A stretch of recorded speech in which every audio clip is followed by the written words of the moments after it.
It all began within the bustling halls of Harem University, a vibrant and energetic crossroads where students from all walks of life converge to chase their dreams and forge their futures. On an ordinary afternoon, amidst the hum of campus life, a young man named Sun was unwinding in his modest dorm room, engrossed in a film on his laptop. Suffering from a mild illness, he had decided to take a break from his usual routine. As he leaned back, a monstrous figure appeared briefly on the screen. A fleeting, poorly animated creature meant to scare away boredom. Sun, however, merely blinked and muttered to himself that it was far too dull to be frightening. Despite feeling under the weather, he didn't experience much drowsiness that day. His mind was restless, or perhaps simply bored, until an unexpected notification flashed across his screen. A message had arrived, informing him that he had been added to a new group. Curious, he opened it and saw the message trail. The identity behind this addition was a user calling himself the Yellow Mountain Lord, a mysterious nickname that immediately piqued his interest. Though it sounded strange, Sun thought perhaps this was just another classmate trying to make contact, and he quickly accepted the invitation. Soon after, another notification appeared, this time, an invitation to join a chat group. Sun, despite his lingering tiredness from the medication, decided to accept. As he scrolled through the messages, he noticed a directive. Everyone in the group was supposed to greet the new member. Feeling somewhat drowsy but intrigued, he typed a simple hello, only to find himself slipping into a light nap as exhaustion overtook him. While he was asleep, the group members' conversations deepened and grew more animated. They gossiped about the Yellow Mountain Lord, noting that he had brought along yet another new member. Several comments appeared, some casual, others more inappropriate, a typical feature of online groups filled with diverse personalities. Among these was a perverted comment suggesting that, if the new member was a woman, she should share measurements of the most vital parts along with a photo. The group responded with mock apologies directed at the Yellow Mountain Lord, as if to joke about his sternness while secretly funneling their curiosity about the mysterious figure. Meanwhile, one of the chat participants, a boy with fiery red hair, appeared on the screen in a separate window. He was visibly startled, pounding his fist on the table, voice tense with outrage as he declared that he would show everyone the wrath of his sword. Another voice responded coolly, challenging him to a duel, igniting a fierce exchange of bravado. This red-haired young man was known as Saber, renowned for his exceptional strength, and he knew well the danger of confronting certain opponents. Yet, in this moment, he understood that confronting the challenger directly would be foolish, and vulnerability flickered briefly behind his defiance. The others in the group chuckled at their exchange, sharing teasers about the arrival of yet another new member whose identity was cloaked in mystery. As the digital chatter continued, the entire group buzzed with anticipation, waiting eagerly for the first message from the latest recruit. Sun remained unaware of all this, lost in his dormant sleep, until, suddenly, he awoke, bewildered. His mind replayed the fragment of a dream where he had been added to a chat group. Checking his messages, he was surprised to see that he had already received 72 messages during his slumber. His eyes widened as he realized the conversations were packed with discussions about powers, battles, extraordinary abilities, and feats that sounded more like the lore of fantasy worlds than ordinary daily chatter. Despite the chaos, Sun found a strange sense of fascination. He enjoyed the company of these eccentric individuals, marveling at their bizarre and creative ideas. His initial thought was simply curiosity. Who exactly was the Yellow Mountain Lord who had added him? Though he didn't fully understand the implications, he sensed that this mysterious invitation would have a profound impact on his life, perhaps even turning everything upside down.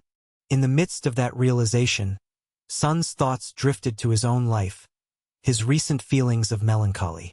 Lately, he had been plagued by a sense of lost purpose, having given up on chasing big dreams, just studying because he believed it was what he was supposed to do.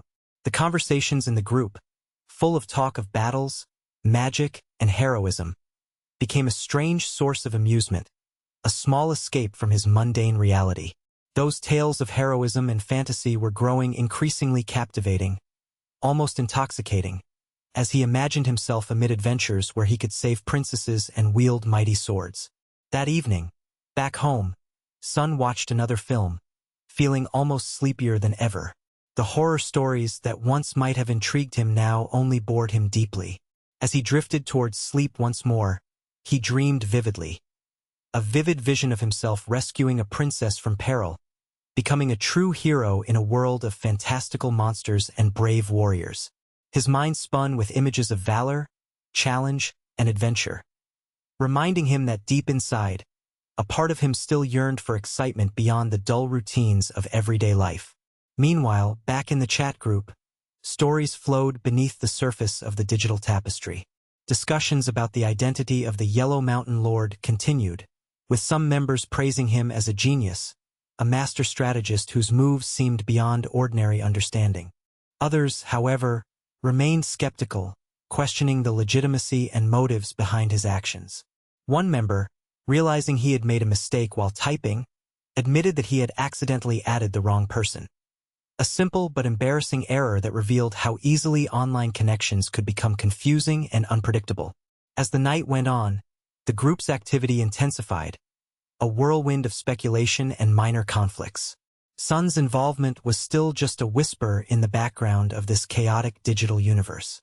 Yet, somewhere deep inside, he sensed that his life was quietly approaching a turning point, one that would challenge his perceptions, ignite his imagination, and possibly lead him into a reality far more extraordinary than he had ever imagined. The mysterious Yellow Mountain Lord and his enigmatic group had opened a door he didn't know he was waiting for, and once crossed, there was no turning back. In that moment, Sun's ordinary world was irreversibly linked to the fantastical one playing out in real time within that strange online space. Each message, each interaction, pushed him closer to a destiny he hadn't expected.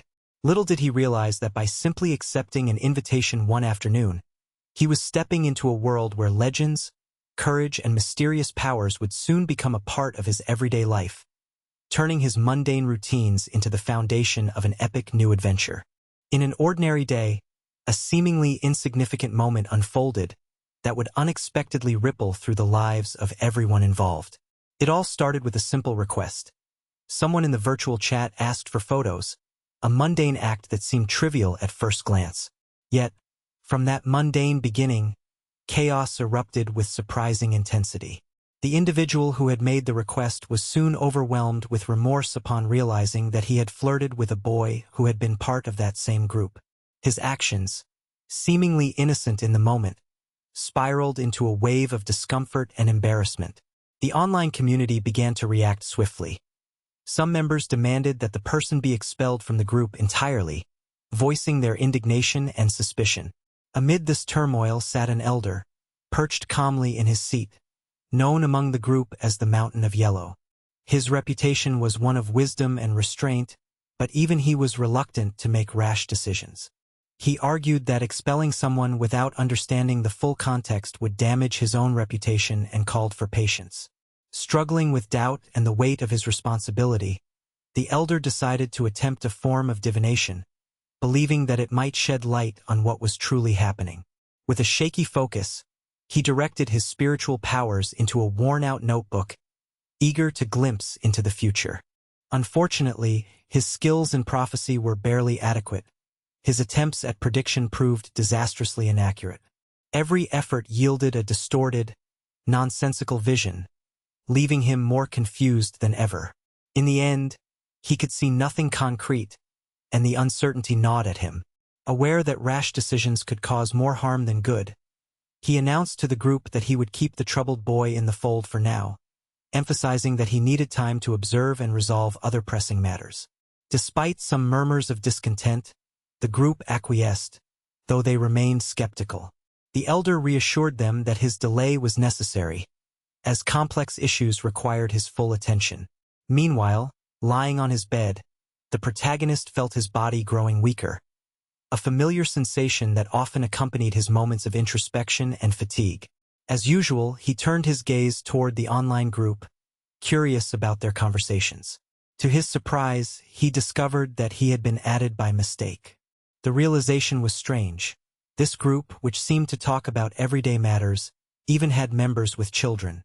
He had initially thought his interest in the group would fade after a short time, yet 10 days had already passed since he joined. His daily routine remained unchanged. Waking up in the morning, grabbing his phone, and checking out what everyone was discussing. The group's discussions were surprisingly serious, sometimes almost credible. Members took their conversations so earnestly that one could mistake them for real knowledge. One day, he received a message from the group's supposed medical master. It read that he had formulated a basic elixir, an alchemical concoction of sorts. The message impressed him. This individual, who usually sent only brief words, had now written extensively. By this point, he had become familiar with each member's personality. There was the River North cultivator, always online and known for being extraordinarily eccentric. Saber, a troublemaker who stayed connected all day, eager for conflict. The 7th clan member, aggressive and combative, also present constantly. The medical master, silent most of the time, was another steadfast member who remained in the group despite his quiet demeanor. A wandering monk, known simply as the Gentle Feather, preferred emoji communication, and he was clearly a woman, which the protagonist was sure of, the only female presence aside from the others. What intrigued him most was the group's ongoing discussion about an extraordinary recipe. The medical master shared not only the formula but also detailed the entire preparation process.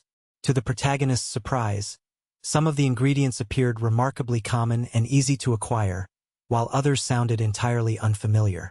Naturally curious, he began questioning whether these individuals were delusional, talking about ingredients and substances that likely didn't exist in reality.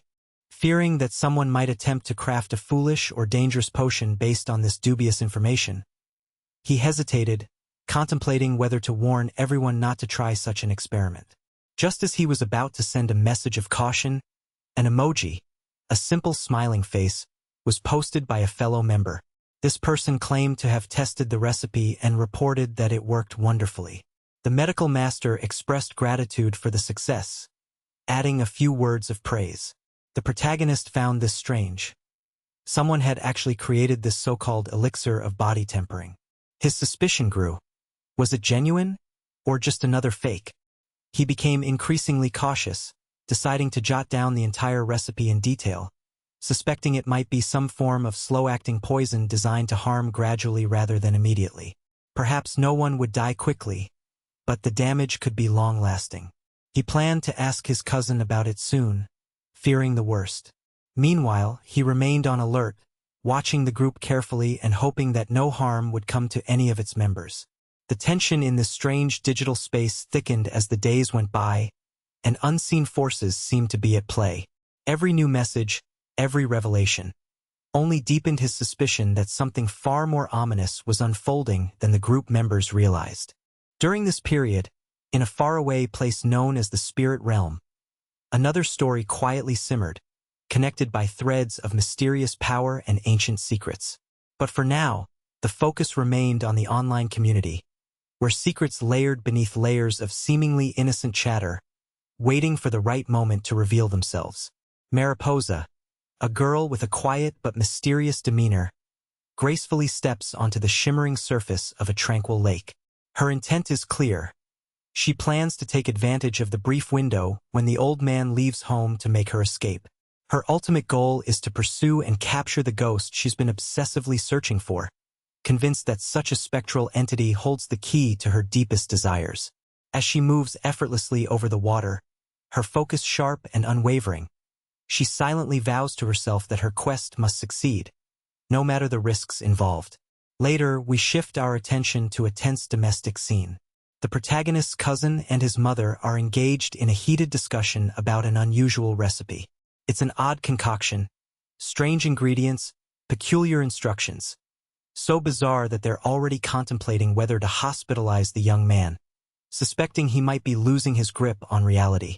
The atmosphere is thick with concern and suspicion as they debate the safety and purpose of this mysterious brew, questioning whether it's worth the risk. Meanwhile, the protagonist wakes from what was unmistakably a nightmare. Heart-pounding, he recognizes it as a disturbing dream, one that leaves an indelible impression of chaos and confusion. He quickly concludes that sharing these unsettling visions with others might only reinforce their doubts about his sanity. Better to remain silent, he thinks, lest they dismiss him as unstable or delusional. As he looks outside, the bright sun shining in a cloudless sky, a question forms in his mind. Should he work out today?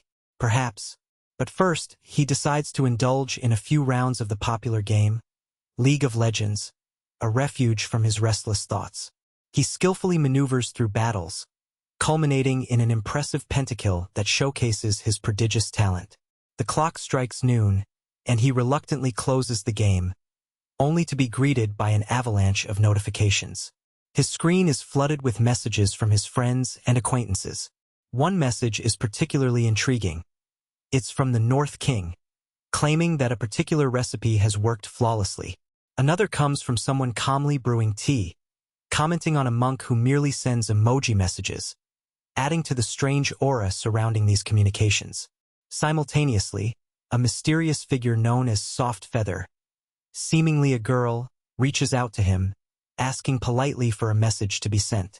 Word around the virtual community is that Soft Feather has disappeared, and when asked about her absence, someone explains that her brother had gone to visit her and was beaten in some sort of altercation. Soft Feather, or perhaps a different character, expresses a desire to visit him, hinting at a longing for connection amidst uncertainty. The boy feels a pang of sadness upon hearing all this, perceiving a level of vulnerability and longing behind these digital echoes. Meanwhile, the protagonist observes the silent stories told by his friends, finding their tales bizarre yet intriguing. What puzzles him most is the number of seemingly crazy individuals who choose to believe these stories, taking them very seriously.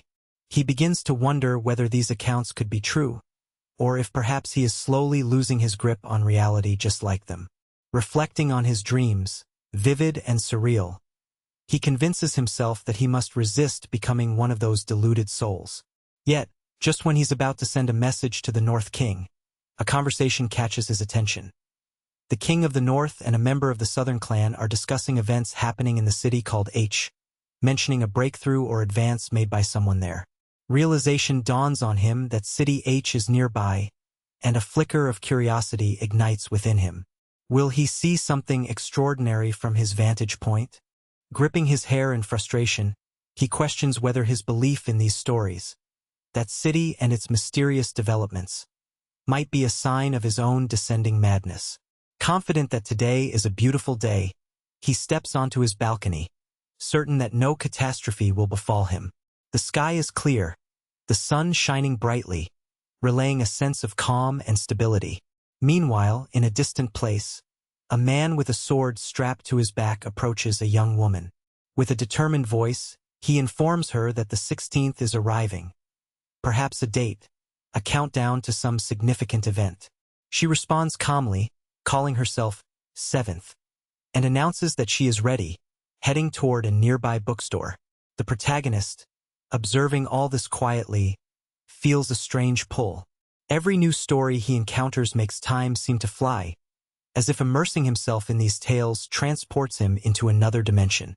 He notices how the sun blazes overhead, its intense heat reminiscent of a summer day. He hands a book to an employee, who comments that he has an interesting read, a Joe for a day of delay, or perhaps a playful nickname for the book. Suddenly, a loud thunderclap rumbles across the sky, causing everyone to turn around in surprise. The protagonist finds this sudden storm unsettling, sensing that something unusual is happening. Outside, the city of H is shrouded in an unexpected cloud cover, obscuring the once visible sun. The change was so abrupt that residents pause in their daily routines, exchanging astonished glances. The weather shift adds to the overall sense of unease. The protagonist perceives everything as deeply strange, feeling that these phenomena might be more than mere coincidence. From his vantage point, he watches a girl perched atop a tall building, gazing upward with an intense expression. Nearby, a boy stretches out his arms as if to summon celestial powers, proclaiming that he will harness the heaven's strength. The sight, surreal and almost foolish, leaves an impression of absurdity. The boy continues to shout, waving his arms frantically until the clouds part and sunlight streams back through the sky. The entire scene is confusing, leaving the protagonist to wonder whether the thunder and storms are signs of something greater, perhaps a manifestation of the chaos and mystery that seem to permeate his world. Deep inside, he struggles to comprehend if these phenomena are real or just illusions born of his restless mind, perhaps hinting at an inevitable descent into madness or revealing a supernatural truth hidden beneath the fabric of his reality. Every detail, every event, seems to weave into a tapestry of wonder and uncertainty, compelling him to question not only what is happening around him, but also the very nature of his perception and sanity. In the dimly lit streets of a city teetering on the edge of chaos, a young man swiftly navigated the labyrinthine alleys, his mind a tumult of confusion and disbelief. The day's events had spiraled far beyond anything he could have anticipated, leaving him questioning the very fabric of reality. Amidst the chaos, he recalled a cryptic message from a clandestine group, a message that hinted at a bizarre event originating from City H, an event that seemed almost surreal in its implications. Clutching his phone tightly, he scrolled through the cryptic messages, trying to piece together the puzzle. The unmistakable feeling that everything was a meticulously crafted illusion gnawed at him. Was his perception trustworthy? Was this entire ordeal an elaborate deception designed to manipulate him? As he pondered these questions, he observed a boy nearby, being chastised loudly for his foolishness. The boy's naive confidence that he was invincible mirrored his own growing delusions, and for a fleeting moment, he saw himself reflected in the child's eyes. The realization hit him hard. He was gradually becoming as naive as that young fool, caught up in the illusion of eternal invulnerability.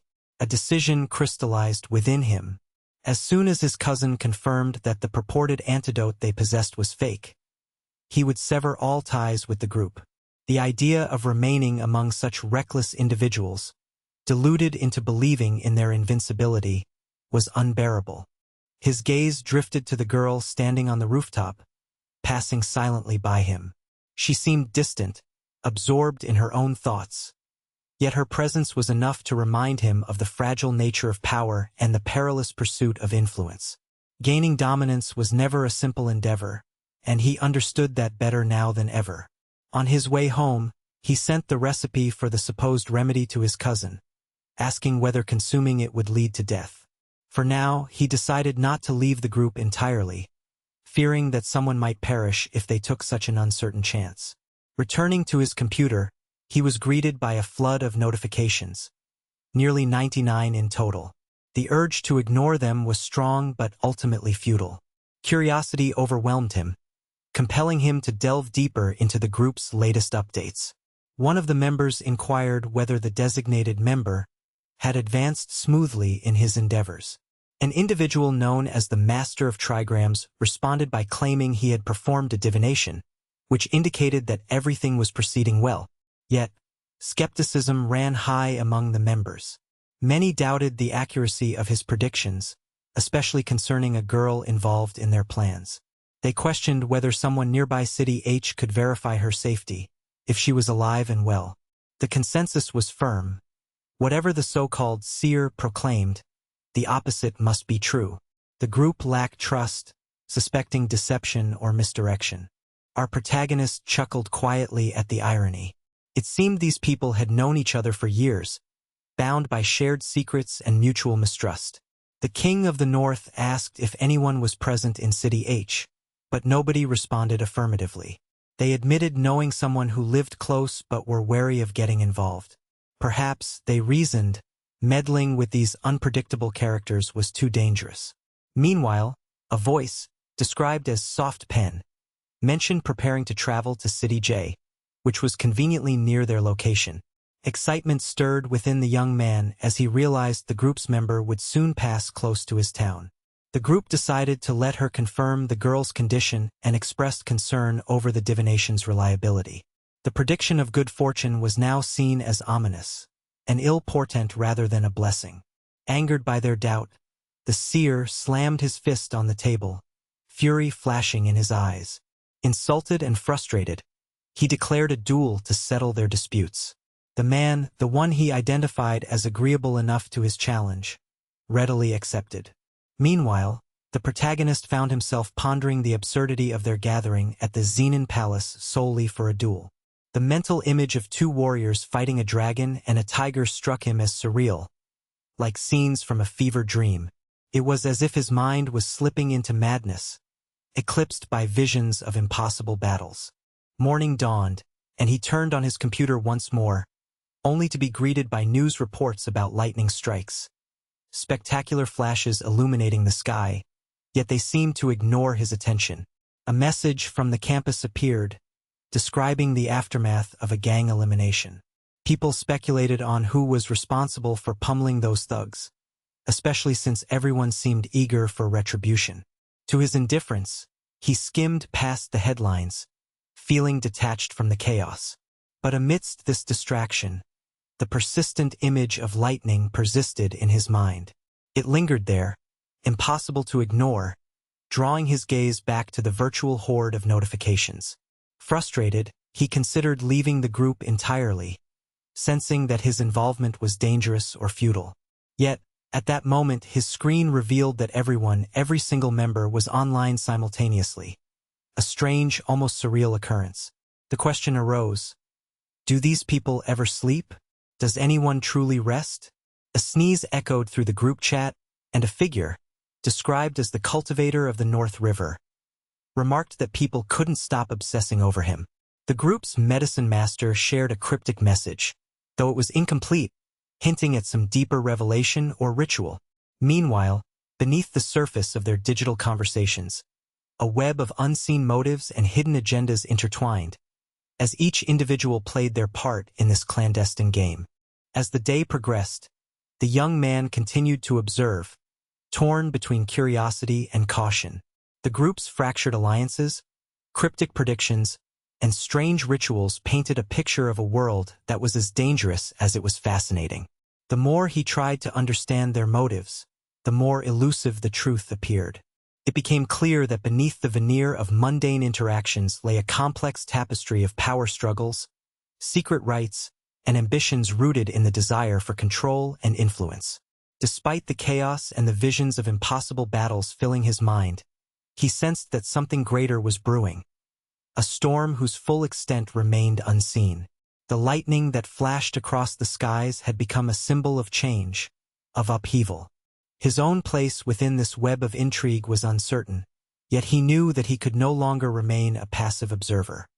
His contemplation flickered with the realization that soon, all these threads, whether illusions or realities, would converge in ways he could neither predict nor control, and that the true nature of power was to be found not just in strength, but in understanding when to act and when to wait. In the bustling heart of the city, a mysterious plant caught the attention of a seasoned adventurer, a branch from the northern river's flora, reputed to be a seed of a deadly venomous dragon. Intrigued by its sinister reputation, he asked an alchemist nearby whether he could acquire such a specimen. The alchemist, eyes gleaming with curiosity, nodded and responded that if he ever found one, he would gladly deliver it. The protagonist, wary of its dangerous reputation, hesitated for a moment but felt an unexplainable pull towards possessing such a rare and perilous artifact. As he lingered, he realized that the plant's ominous name was enough to send a shiver down his spine, and he instinctively moved away from the group. His gaze shifted upward, where clusters of people were engaged in hushed conversations about recent events.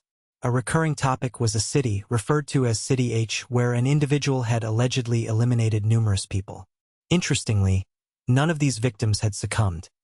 Instead, they survived unscathed, leaving a trail of curiosity and suspicion. Connecting these whispers with the recent barrage of assaults on students at a nearby school, the protagonist deduced that the victims might be connected. Considering the proximity of the assaults to City H and the fact that many of the aggressors appeared to be delinquents, he became convinced that these culprits might indeed be the same individuals. The possibility seemed too coincidental to ignore, fueling a growing sense of distrust and unease within him. However, as he contemplated these unsettling connections, doubts crept into his mind.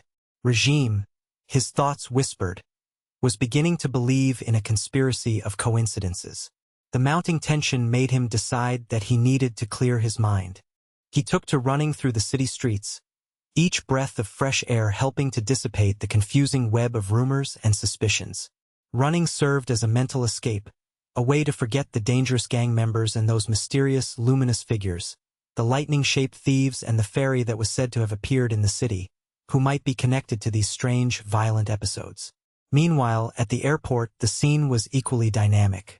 A crowd of travelers and visitors buzzed with excitement and admiration.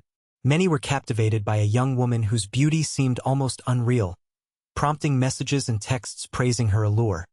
Some saying they had never seen such elegance in their lives. She strolled through the terminal, earbuds in, lost in her own world. She mumbled her disdain for crowded places, complaining that they were easy to get lost in. But her curiosity prompted her to check her phone once again, seeking news or updates just to make sure she was still on track. Her messages revealed a shared conversation among a group of friends, discussing her arrival and her upcoming meeting with a mysterious figure known as Mr. Seven. Yet, despite the plans, no sign of him had appeared. One of her companions suggested that she activate GPS to find her way, but she scoffed softly at the idea. "Honestly, we're forgetting something," she said. "People should be talking about maps and compasses, not GPS." Another friend admitted that they had tried using the technology but remained lost, causing someone else to suggest that if she was truly unsure, she could simply take to the skies. The young man, overhearing this, chuckled, remarking to himself that these people never changed, always thinking about flying over the city to find their way. The man from the Northern Rivers region then asked her where she was headed. She responded that she wanted to reach the Ghost Lamp Temple, located on Lucian Street. The name instantly triggered a memory in the protagonist, a faint recollection of the neighborhood where Pluma Suave, a mysterious character that had crossed his path, resided. Yet, he realized that multiple streets could carry the same name, complicating matters. Curious, he observed as a taxi stopped nearby, its driver calling out to the young woman, inquiring if she needed a ride. She asked whether the driver knew the location of the Ghost Lamp Temple. The driver, unfamiliar with that specific place, questioned where exactly on Lucian Street it might be. She confirmed it was in fact Lucian Street, and he, recognizing the name, replied that he lived nearby but had never heard of the temple. Concluding her plans, she packed her bag and decided to walk toward Lucian Street, trusting the driver's familiarity with the neighborhood. With that decision made, the driver was taken aback but nevertheless agreed to assist her, guiding her along the way. As she set forth, she updated her chat group, reassuring them that she was heading toward the temple while pondering the strange encounter with the taxi driver. In her mind, she reflected on how long it had been since she'd been truly alone, without the constant crowd, without the digital distraction, and felt a subtle sense of relief mingled with anticipation. Meanwhile, in a place known as the Paradise of Foodies, the atmosphere was lively and vibrant. The district was famous for its street vendors, offering an array of delicious local delicacies that attracted crowds from all over the city. Our protagonist found himself standing before a popular food stall, contemplating its name for a moment before recalling it was situated in the district along Lucian Street. He remembered that this was the very street where Pluma Suave aimed to go, the place shrouded in a mix of familiarity and mystery. As he looked around, he noticed groups of teenagers sitting nearby, passing judgment on cheerful girls walking past. Some were commenting loudly, criticizing appearances or making joking remarks, their conversations bordering on reckless. It seemed obvious that someone should call the police to deal with the unruly behavior and the dangerous attitude of these kids, who seemed to be in desperate need of guidance. Suddenly, amidst their joking, one of the boys shouted out a score for a passing girl, 100 points. A cheeky response that both irritated and amused those around him. The district buzzed with energy, young voices, and a sense of wildness that reflected the chaotic yet lively spirit of the city. In this environment, stories intertwined, some mundane, some mysterious, all contributing to the ongoing tapestry of city life, full of hidden dangers and unexpected crossings.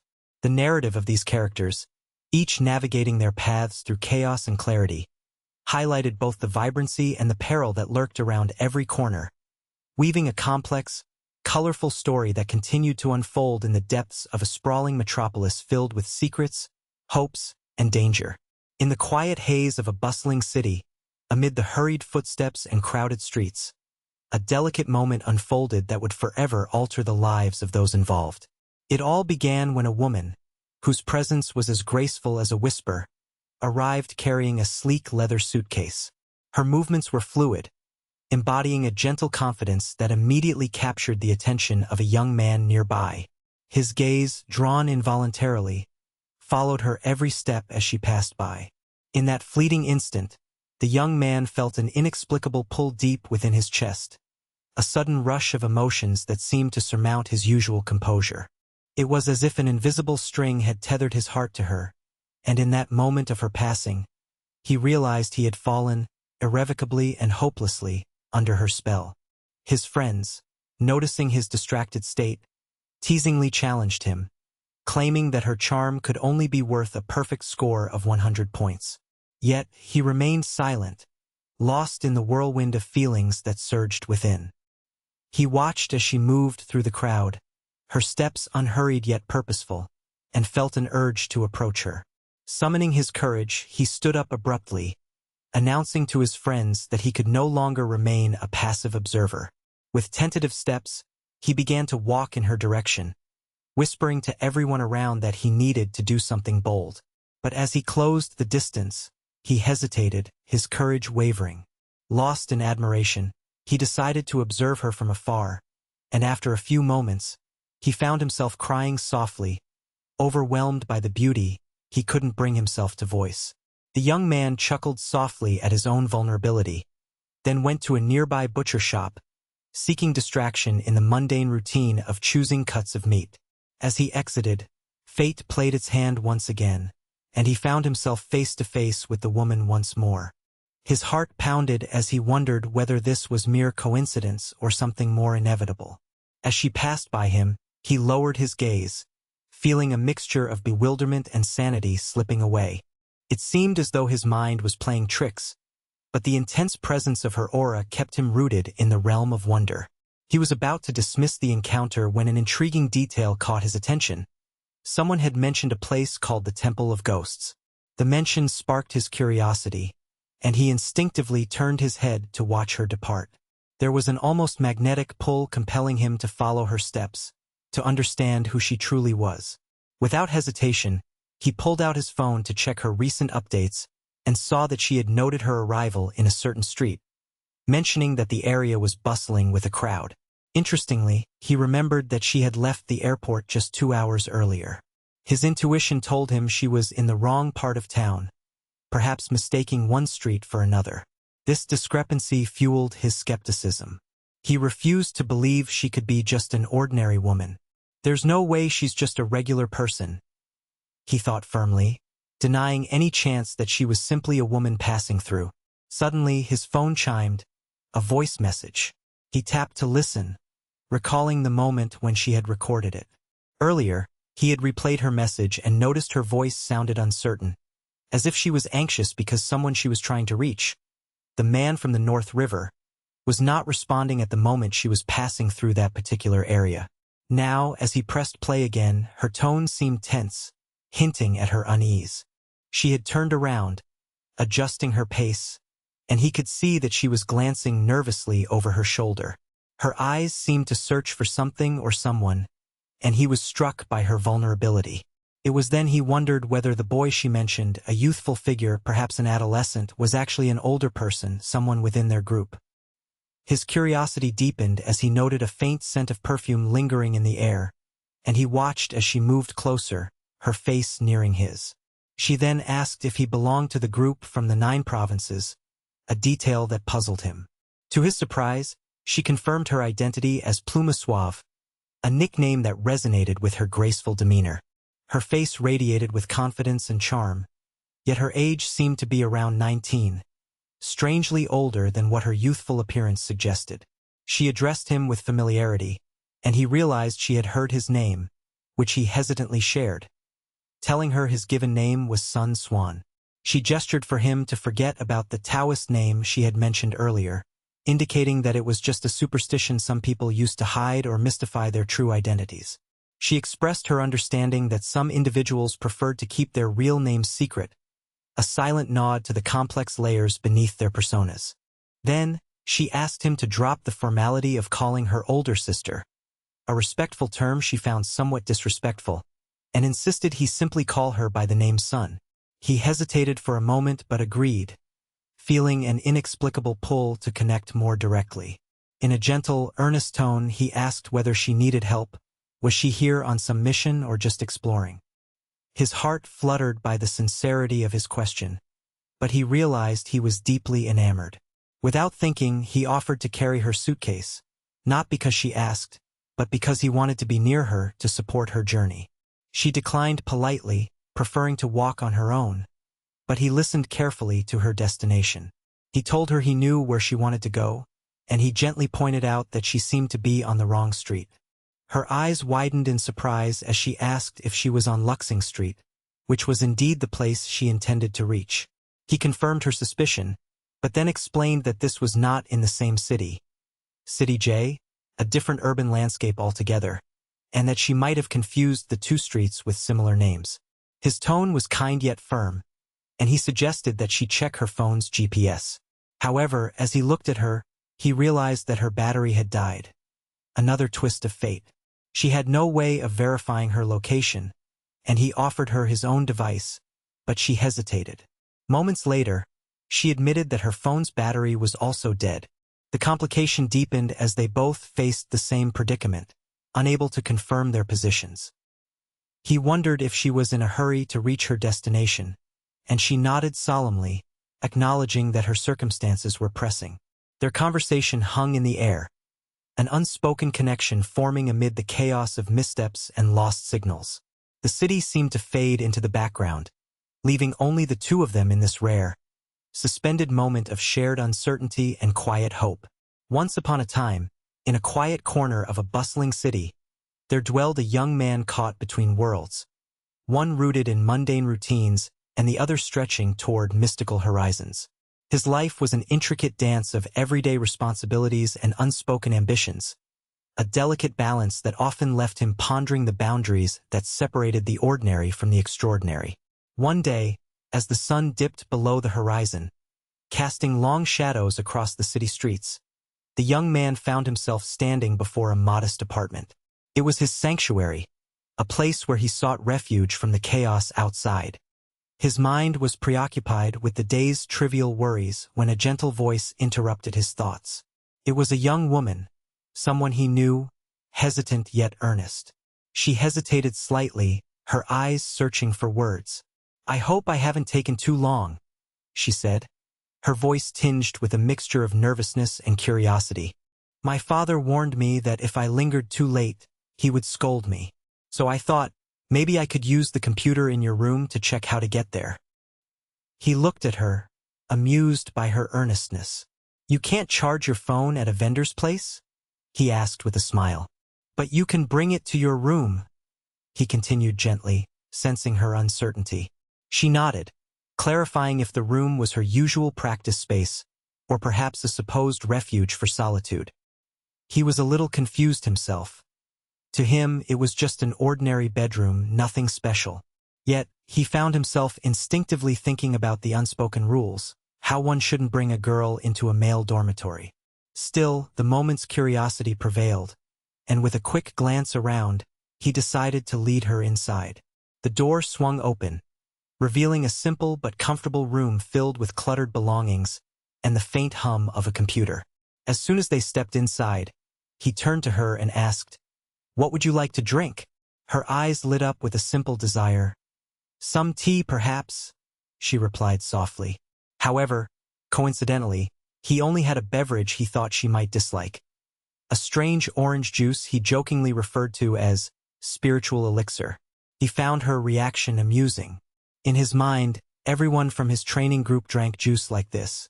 It was considered a ritual of sorts, a symbol of their earthly practice. She, however, seemed unfamiliar with it, and he reflected that perhaps she was engaged in a different kind of cultivation, one that focused on lifestyle training or spiritual discipline. Deciding to be helpful, he looked up the recipe online, noting that preparing this legendary orange juice would take roughly 5 hours, a fact that made her eyebrows furrow in surprise.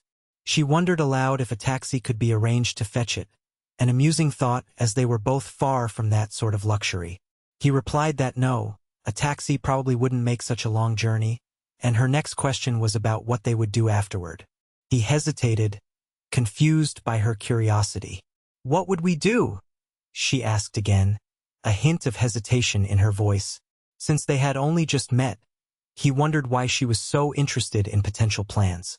She quickly apologized for not asking permission beforehand and, with tears in her eyes, admitted that her sense of orientation was terrible, and she was terrified of getting lost. Her vulnerability touched him, and he expressed his desire to help but explained that he couldn't do much because he had classes the next afternoon. She then posed a hypothetical. If she didn't have classes, would she be able to go to the place with him? He thought about it, considering the time and circumstances. If that were the case, he said cautiously, then yes. He looked over the weather forecast, reassured himself that nothing unusual was predicted, and wondered whether it was wise to agree. Still, she seemed eager, and he didn't want to disappoint her. She asked if she could use his computer for a moment. He handed her his phone, and she quickly began searching for information. Her fingers flew over the screen as she browsed through profiles, including his own, his teachers, and class schedule details. She was sharper than he thought, cunning even. Her mind was analyzing possibilities, considering scenarios where if an unforeseen event occurred involving a certain teacher, she could avoid classes altogether. She seemed particularly interested in a notebook he kept near his workspace, where he had jotted down the recipe published in their group chat. Her eyes lit up as she saw it. She wondered aloud how many servings one could make at once, eager to test her own skills in the kitchen.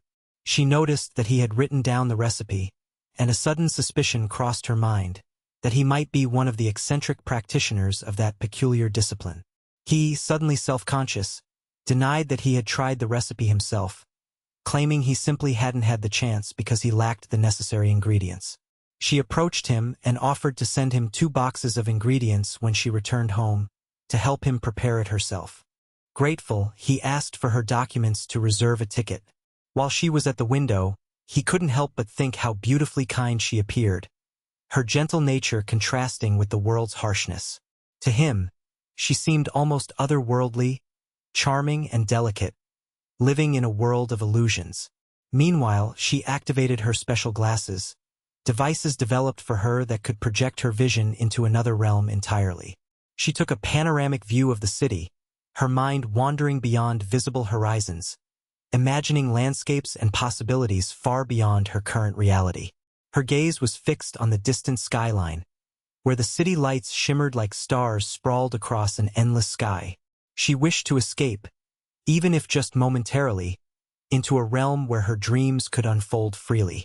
The young man, observing her quiet reverie, felt a twinge of longing. She embodied a quiet resilience, dewdrops on a fragile leaf, yet containing infinite strength. As night deepened, the city continued its relentless rhythm. Yet, within that modest apartment, there was a different world, one filled with silent hopes, whispered secrets, and the unspoken desire for something more profound. The young man pondered the fragility of such moments, understanding that beneath her appearance lay a soul eager to explore the boundaries of possibility. He stood silent, watching her gaze drift beyond the physical confines of their tiny sanctuary. It was in these quiet pauses, glimpsed through her mystical glasses, that worlds untold emerged, a universe of boundless dreams waiting just beyond the horizon, inviting those brave enough to reach for them. Once, in a quiet suburban neighborhood, a father named Daniel discovered an unsettling scene within the familiar walls of his home. He had been working late, and upon arriving, he found the sight that immediately rooted him to the spot. His trusted professor, engaged in what appeared to be an intense conversation with his daughter Ella in the living room. The discussion was hushed but intense, and Daniel's sharp eyesight caught the fleeting expressions on their faces, revealing a web of secrets hidden behind ordinary words. The lingering suspicion gnawed at him, leaving an uneasy sensation that something was amiss. In the wake of this discovery, Daniel's daughter, Ella, quickly reached out to offer her apologies. She assured him that the incident would be compensated for later, but today she had something urgent to attend. She needed to visit the hospital. Her tone was calm yet urgent, underscoring the gravity of the situation. As she spoke, a strange movement caught Daniel's eye. Her legs seemed to lift subtly, almost involuntarily, causing her to stumble. Her quick reflexes prevented her from falling. But that sudden, unintentional motion told Daniel more than words ever could. Concerned, Ella decided to handle a small dilemma, carefully resolving the issue with quiet efficiency before retreating to her room. Once alone, Ella pulled out her phone and, with deliberate effort, reserved a ticket for Daniel, an act that reflected her hope that he might reconsider his previous stance and now join her on the upcoming journey. She believed that perhaps he would no longer need to stay behind, especially after recent developments. Moments later, a notification appeared on her computer screen, an update from the university, informing her that the teacher scheduled for the following day had been replaced. Ella's eyes flickered with irritation. She was annoyed because the situation regarding the class hadn't been fully resolved yet. The replacement teacher was already en route, yet her concerns remained unresolved, adding a layer of complexity to her plans. Simultaneously, the father was outside, walking his dog along a narrow alley bathed in the ghostly glow of streetlights. Suddenly, a cold breeze swept through, causing him to shiver involuntarily. He brushed it off, but Ella, meanwhile, donned her glasses and approached her computer again. She whispered to herself softly, promising that once everything was over, she would make it up to him. She would compensate him for all the sacrifices. Approaching the screen, she confirmed that her reservation for Daniel had been successfully made. Moments later, another message flickered on her monitor. The university had canceled classes for the next day altogether. All these strange transmissions left their young man, Daniel, feeling increasingly bewildered. He glanced at Ella, whose face was lit with an almost radiant glow, as if she held a secret too big to share. The following day dawned clear and bright, and Ella announced that it was time for them to leave town. She was eager to find a special temple she had heard of, tucked away in some distant part of the city. Daniel, pragmatic as always, responded calmly that they needed first to arrive at their destination and only then worry about what lay ahead. His own thoughts drifted as they traveled. On the train, he couldn't help but think how stunning Ella looked, so beautiful that she might have been the heroine of some romantic story. In a scene that seemed right out of a tale, he imagined that many young men would approach her, vying for her attention. Yet, somehow, he found himself feeling that all these usual concerns, rivalry, competition, faded away. Instead, he was sleepily watching the landscape blur past the window, the gentle rhythm of the train lulling him into a peaceful state. Ella, equally tired, drifted into sleep and rested her head on his shoulder, making him blush unexpectedly. The intimacy was subtle but profound, hinting at a deepening connection between them. Time moved on, and the train approached its destination. The collective excitement grew as local announcements crackled over the station's loudspeakers, signaling their imminent arrival. Ella awoke, her eyes fluttering open, though she was still drowsy. She was caught in a moment of relaxed innocence, her mouth slightly agape, a gentle drool visible at the corner of her lips.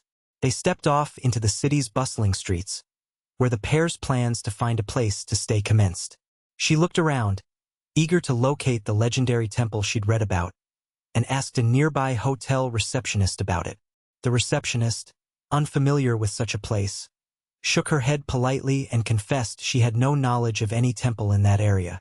Listening intently, Ella overheard a conversation among passing pedestrians. A young woman with striking purple hair, her voice carrying over the noise. The girl, clearly intrigued, quickly called someone with a sense of urgency, informing them that a group of people was searching for the elusive temple. Nearby, a man with a thick mustache, apparently an older local, was asked about the temple's whereabouts. He paused, scrutinizing Ella and Daniel carefully. When asked about the strength of these seekers, the girl with purple hair remarked that the woman leading the search appeared powerful, but the accompanying man seemed mundane, ordinary in every regard. Yet, what struck Ella was that the girl kept addressing the man as Sir, indicating a certain respect or hierarchy often found in traditional or formal settings.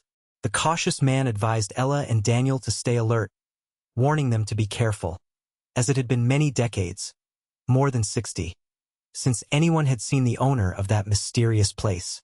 Their wandering through the city now seemed lost and aimless, yet Ella clung to a firm belief. She told Daniel she was sure that the temple was nearby, recalling that her own mother, when pregnant with her, had used her psychic abilities inherited from her father to create mental images of that region. Ella explained that her mother could project these visions through her mind and observe distant places from afar. Daniel, listening to her, couldn't help but wonder whether she was beginning to lose her grip on reality. But he said nothing, just observing her with curiosity. He asked anxiously about any new information concerning the man from the north, someone they had been tracking. Ella assured him that she had sent out new messages in their communication groups, but nothing concrete had emerged. Daniel admitted that he couldn't send help to anyone from where he was, both physically and perhaps emotionally. Yet Ella reassured him that they would manage. She believed they could handle the situation together, relying on their combined resolve and resourcefulness. She added that if their skills would suffice, she intended to continue assisting him through the ordeal. Their investigation eventually led them to a man with a long-standing connection to the area, a relative who was well-versed in the local history. The old man, who had once been a friend of Ella's grandfather, knew the region intimately. When asked about the location of the legendary temple, he paused thoughtfully, considering their question. His face appeared contemplative, reflecting the weight of knowledge accumulated over years. From his words, they gathered that the temple was located in a place with a long-standing significance, perhaps hidden away from the eyes of most. As they delved deeper into their quest, their journey through the city became more than just a search for an ancient site. It transformed into a pursuit of understanding, a quest to grasp the truths that had been buried beneath layers of history, myth, and legend. Ella's psychic memories and her vivid projections served as both guides and mysteries she struggled to fully comprehend herself. Meanwhile, Daniel, caught between skepticism and trust, found himself drawn deeper into her world, a realm where reality and imagination intertwined, creating a tapestry of secrets waiting to be unraveled. Through bustling streets and quiet alleyways, they moved forward, each step bringing them closer to answers that could reshape their understanding of the past, the present, and perhaps even the future. The quest for the temple was no longer merely about finding an ancient structure. It had become a journey towards self-discovery, a test of their courage, and a testament to the mysterious power that connected them. And so, amid the shifting shadows and flickering hopes, they pressed on, side by side, determined to uncover the truth hidden beneath the city's age-old facade, ready to face whatever mysteries awaited at journey's end. In the quiet darkness of night, a mysterious journey unfurled beneath the moon's pale glow. A young woman, known for her gentle demeanor and subtle grace, had come into possession of an ancient, delicate feather pen, its surface shimmering softly like a whisper of history. Her curiosity was piqued by tales of a hidden temple, long forgotten by most, resting deep within a small forest that lay just beyond the outskirts of town. She inquired earnestly whether the others knew its exact location, her voice carrying a hint of anticipation. An older man, eyes clouded yet sharp with experience, directed her towards the east, where a modest woodland stretched out in silent promise. From within this thicket, they would come upon a cemetery, an overgrown realm of forgotten souls, nestled close enough to guide her to the elusive temple itself. The journey, he explained, began with following a narrow trail into the shadows of the trees, where remnants of the past lingered beneath layers of moss and thyme. Curious about the reason behind the temple's peculiar placement, she pressed for details. The man hesitated for a moment before revealing that the temple's origins traced back roughly 60 years, a time when everything in the area had been forcibly demolished. He elaborated that the destruction had been sudden, abrupt, erasing centuries of sacred history and leaving behind only rumors and layered echoes. The temple had stood amidst a sacred cemetery, added weight to the mysterious aura surrounding it. Interestingly, he noted, the land was private property, which made the temple's existence even more perplexing. She frowned, doubting the story, suggesting it was illogical for a sacred monument to be hidden within a private cemetery. The man smiled knowingly and acknowledged her intelligence but explained further. An outsider, not connected to the local roots, had once approached with a generous offer for the land, a high price that seemed too good to refuse. After the purchase, the outsider had vanished without a trace, leaving the new owner to believe that perhaps the foreigner who had shown such interest had died mysteriously, prompting him to sell the property to someone else. The subsequent new owner, unfazed, had chosen to demolish what remained, clearing the site entirely. As the story unfolded, the woman asked whether all members of the family associated with the original temple had perished, to which the man confirmed that, indeed, the entire family line had been wiped out, except for a few survivors who had moved away or vanished over the years. She remarked that such tragedies were inevitable, considering what the temple represented. They were places of connection to multiple spirits, and any disturbance or destruction could invite curses or misfortune. Her words, tinged with a mixture of skepticism and superstition, prompted the older man to gently admonish her to awaken from such beliefs and not be seduced by myths and fears. That night, as the clock struck 11, she received a call.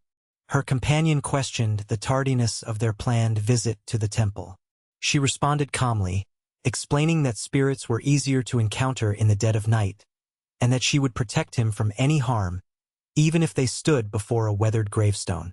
She described how the temple had once stood in that very spot, now obscured by years of neglect. Their plan was to approach cautiously, adopting formation to avoid provoking any restless spirits. With a small, enchanted case in hand, one emanating a subtle golden glow, she opened it and began spreading some mysterious substance that shimmered as it spread across her palms and into the air. Meanwhile, their companion, exhausted and drowsy, found himself questioning why they were playing the role of ghost hunters at such an hour. The surreal silence of the cemetery seemed to whisper secrets of ages past, as he wondered what strange forces compelled them to undertake this nightly quest. Suddenly, as she moved gracefully around the graveyard, the young woman started to dance, her movements delicate yet mesmerizing. Her partner watched in admiration, charmed by her elegant performance, which stood out as a truly unique display of such a quiet, almost ritualistic activity. Seeing her dance, he thought it might be worthwhile to capture a photograph to preserve this rare moment. Reaching into his pocket, he pulled out his phone but accidentally dropped it onto the grass, where it clattered softly onto the dew-covered blades. As he looked down, he noticed her continuing her dance, a fluid, almost hypnotic motion, as she moved in harmony with the surrounding landscape. Suddenly, he saw two faint spirits, shimmering translucent forms, swirling around her. It was strange because their previous encounters suggested only a single spirit had ever been sealed within the cemetery by her father's protective magic. Yet now, two apparitions seemed to hover just beyond her dance, their presence palpable and unsettling. Without warning, the spirits launched themselves directly at her, and she swiftly activated her collection of talismans, which sparkled with protective energy. The talismans flew through the air, casting a cascade of shimmering light as she engaged in a fierce resistance, confident in her ability to keep them at bay. She relied on her skills, trusting her talismanic arsenal to weaken the spirits. But to her surprise, the entities showed resilience, resisting her initial assault. She then summoned a special technique known as the Island of the Butterfly, a mystic move that she believed would weaken and ultimately banish the spirits entirely. As the spirits fell to the ground defeated, she believed her task was nearly complete.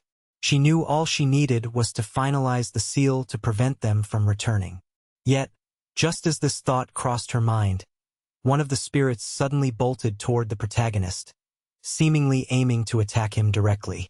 Concerned, she urgently called out to her partner, warning him to be cautious. In the same moment, the spirit lunged through the air toward him, their forms glowing with ominous energy.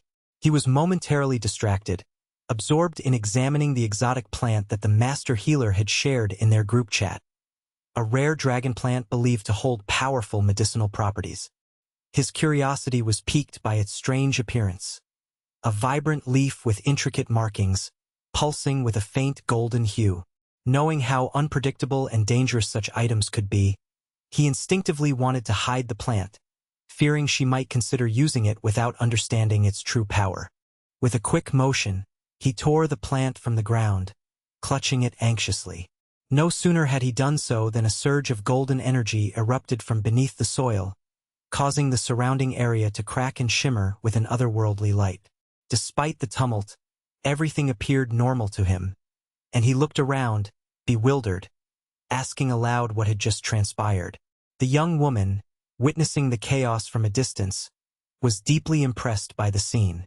From her perspective, it seemed as though neither of the two spirits could effectively threaten or harm him. Her confidence grew as she observed that he had executed a clever plan. He had managed to snatch the dragon plant just before it could be destroyed by the spirits.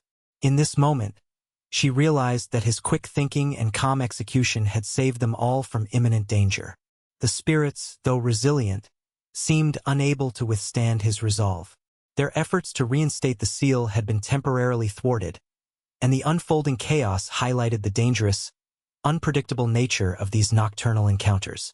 It became clear that, with his resourcefulness and her protective talismans combined, they possessed a powerful synergy capable of confronting even the most stubborn spirits lurking within the shadows of the cemetery. As dawn approached, the remaining spirits dissipated, retreating into the ether from which they had emerged. The night's events left both of them with a renewed sense of purpose and respect for the mystical forces at play. She realized the importance of understanding the true nature of the spiritual realm, while he understood the value of quick reflexes and decisive action when faced with the unknown. Together, they had navigated a perilous night, uncovering secrets buried beneath layers of time and myth, intent on protecting what was sacred and unraveling the mysteries that still haunted the silent graves. As the young student finally grasped the significance of his perceived weakness, he now viewed it through a different lens, perceiving it as an area ripe for growth and mastery.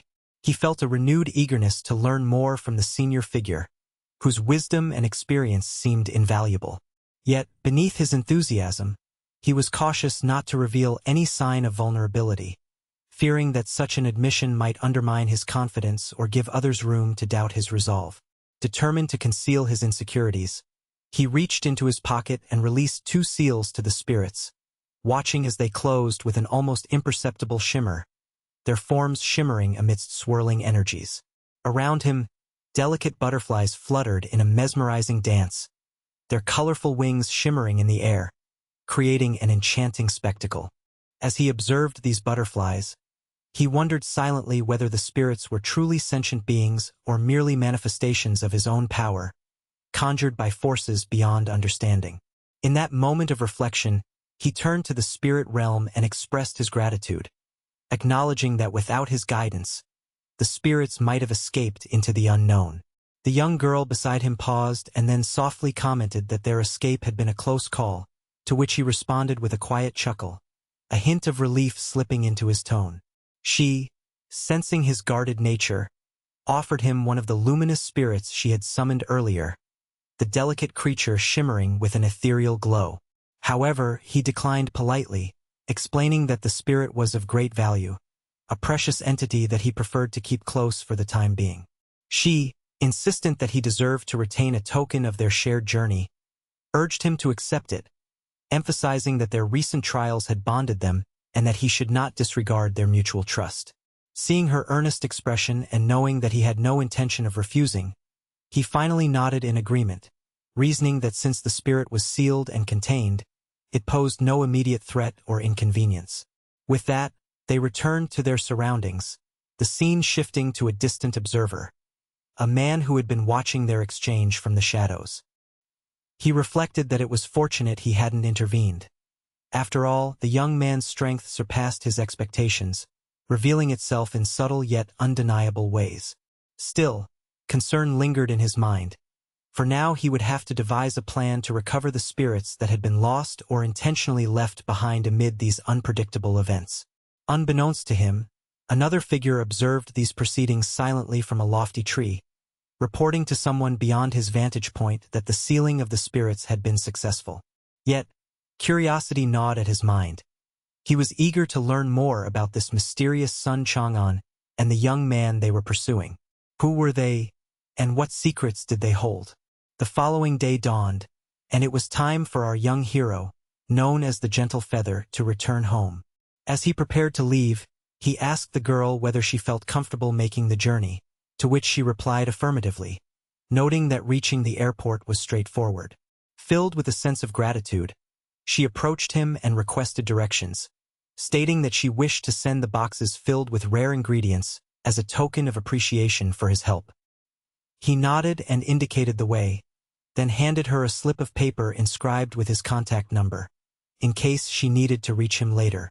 Watching her walk away, he pondered for a moment, feeling as though this wild adventure was finally coming to an end, though he had no idea that the situation was about to take a far more serious turn.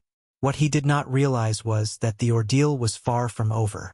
Soon, a new complication would surface, threatening to deepen the mystery and test his resolve even further. Later that day, as he navigated the familiar corridors of his school, a figure appeared at the door, an individual calling out to him by name, revealing himself to be a man with a broad smile and a thick beard. The young man, confused by the sudden intrusion, asked aloud what he wanted. The stranger grinned widely and announced that there were 2 significant deliveries awaiting his signature. The first an official shipment designated as Delivery B, which required his approval before it could be accepted. The young student hesitated, puzzled by this unexpected development. But when the man mentioned the sender's name, the young man's eyes widened with recognition, and he asked hurriedly where the packages were located. The man pointed toward the entrance, indicating that the boxes were waiting just outside, guarded by a team of security personnel. The young man, now more curious than ever, scrolled through his mind, trying to recall whose name might correspond to such an unannounced delivery. As he moved down the corridor with tentative steps, he couldn't help but notice the unusual scene before him. 2 towering crates, each as high as a man, surrounded by 4 stern-looking bodyguards dressed in dark suits, their expressions tense and watchful. Embarrassment flickered across his face as he asked whether such a scene was considered normal in his experience. The delivery man shrugged nonchalantly, replying that it merely depended on who the sender was, which explained the extent of security and the presence of the imposing containers. To the young man, the entire spectacle seemed strange, almost surreal. These giant boxes, the armed guards, the meticulous way they held their positions, all hinting at secrets concealed within. As he pondered this peculiar scene, he wondered aloud whether such grand entrances were common or had some deeper significance. The delivery man explained that it was simply a matter of paying extra fees, indicating that wealth or importance dictated the level of security and presentation. This casual remark only deepened the young man's curiosity, prompting him to question what could possibly be inside those enormous boxes. Whatever lurked within, it was clearly something valuable or dangerous, judging by the elaborate precautions. The man's relaxed attitude contrasted sharply with his own growing unease. Yet he knew that whatever was inside the crates, it was meant for him, whether he was ready or not. The unfolding events suggested that his journey into this mysterious world had only just begun, and that the true depth of its complexity was yet to be revealed. In the dim light of his modest room, he carefully examined the document before him, eyes scanning the elegant handwriting. It confirmed what he had suspected, that the message had indeed been dispatched with a gentle, almost caressing touch, written in a soft, flowing script. Satisfied that the sender was genuine, he watched as the figures wrapped up their discussion and prepared to leave, their movements deliberate and silent. As they gathered their belongings, he observed how they opened the cases, revealing a collection of meticulously preserved herbs and ingredients, each carefully arranged within their confined spaces. Intrigued, he noted in his mind that these items must be the essential components for the recipe the group was intent on creating. A concoction shrouded in mystery and promise. His gaze lingered on the assortment of herbs, plants vibrant and seemingly untouched by time, and wondered whether they truly possessed the legendary properties described in old tales. Could they genuinely bolster bones and strengthen muscles, as ancient stories claimed? The question gnawed at him, fueling a quiet curiosity. Were these herbs powerful enough to produce such extraordinary effects? Without hesitation, he gathered all of the ingredients and carried them back to his small chamber, where the shadows played across the walls. He recalled that a proper oven would be indispensable for his experiment, yet such an appliance was evidently out of reach. The idea of baking or cooking the herbs in a traditional oven seemed impossible in his current setting. Frustration flickered briefly. He knew he would have to improvise. His eyes darted around, seeking an alternative. An ordinary frying pan caught his attention, simple, humble, yet seemingly inadequate for his needs. He felt skeptical about its effectiveness, but considering all the available options, it was perhaps his only chance. Convinced that he could make do, he organized the herbs and prepared to follow the recipe. The instructions had been clearly written down by the mysterious sender. Every step, carefully noted in a neat handwriting. He only needed to adhere faithfully to each detail, trusting that this strange formula might unlock some hidden power. Some parts of the process appeared confusing, behind ambiguous instructions and peculiar measurements, but he resolved not to bother the group of eccentrics with questions. Better to keep his distance from their unorthodox methods and focus on understanding the procedure himself. He considered using the portable electric stove he had, hoping it would be enough to handle the task. Though he worried about the allure of simplicity, smoke rising from the pan as if he were cooking pasta, he was aware that the recipe warned about careful temperature control. Nevertheless, the makeshift setup did not seem particularly threatening, especially since all the ingredients were supposed to be stable at moderate heat. The one anomaly was a particular broth-like liquid he was to prepare, which appeared to be a true herbal infusion. He added a few more herbs, an attempt to test whether these ingredients could prove the existence of the powers whispered about in legends. What he ended up with was just a seemingly ordinary soup, nothing extraordinary at first glance. Yet, he sensed that this small act of concoction might hold the key to unlocking something greater. Suddenly, the collar he wore around his neck, a mysterious artifact hinted at in the instructions, began to react subtly.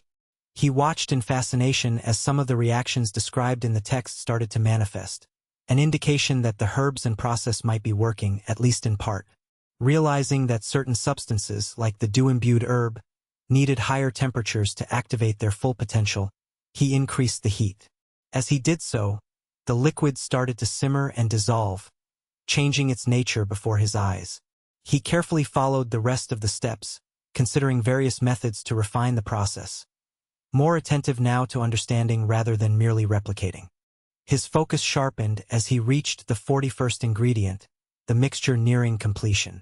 The moment he mixed it in, dense black smoke billowed upward, filling the cramped space with a suffocating atmosphere.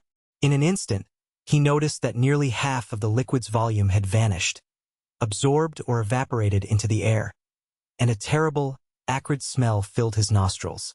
Memories of warnings surfaced in his mind. The man from the north and Pluma Suave had both spoken of failures, of recipes gone wrong. They had emphasized the importance of precision and cautioned that rushing could lead to disastrous results. He knew his friends would be returning in roughly 2 hours, possibly to check on his progress or to continue their own work. Deciding to maximize this precious window of time, he pressed on, meticulously adding the remaining ingredients to the mixture. He was determined to practice as much as possible, to refine his technique before their arrival. Several mistakes crept into his attempts, mistakes that seemed odd, even inexplicable. At one stage, the medicines he prepared behaved strangely, as if they refused to blend harmoniously, instead separating into their constituent parts.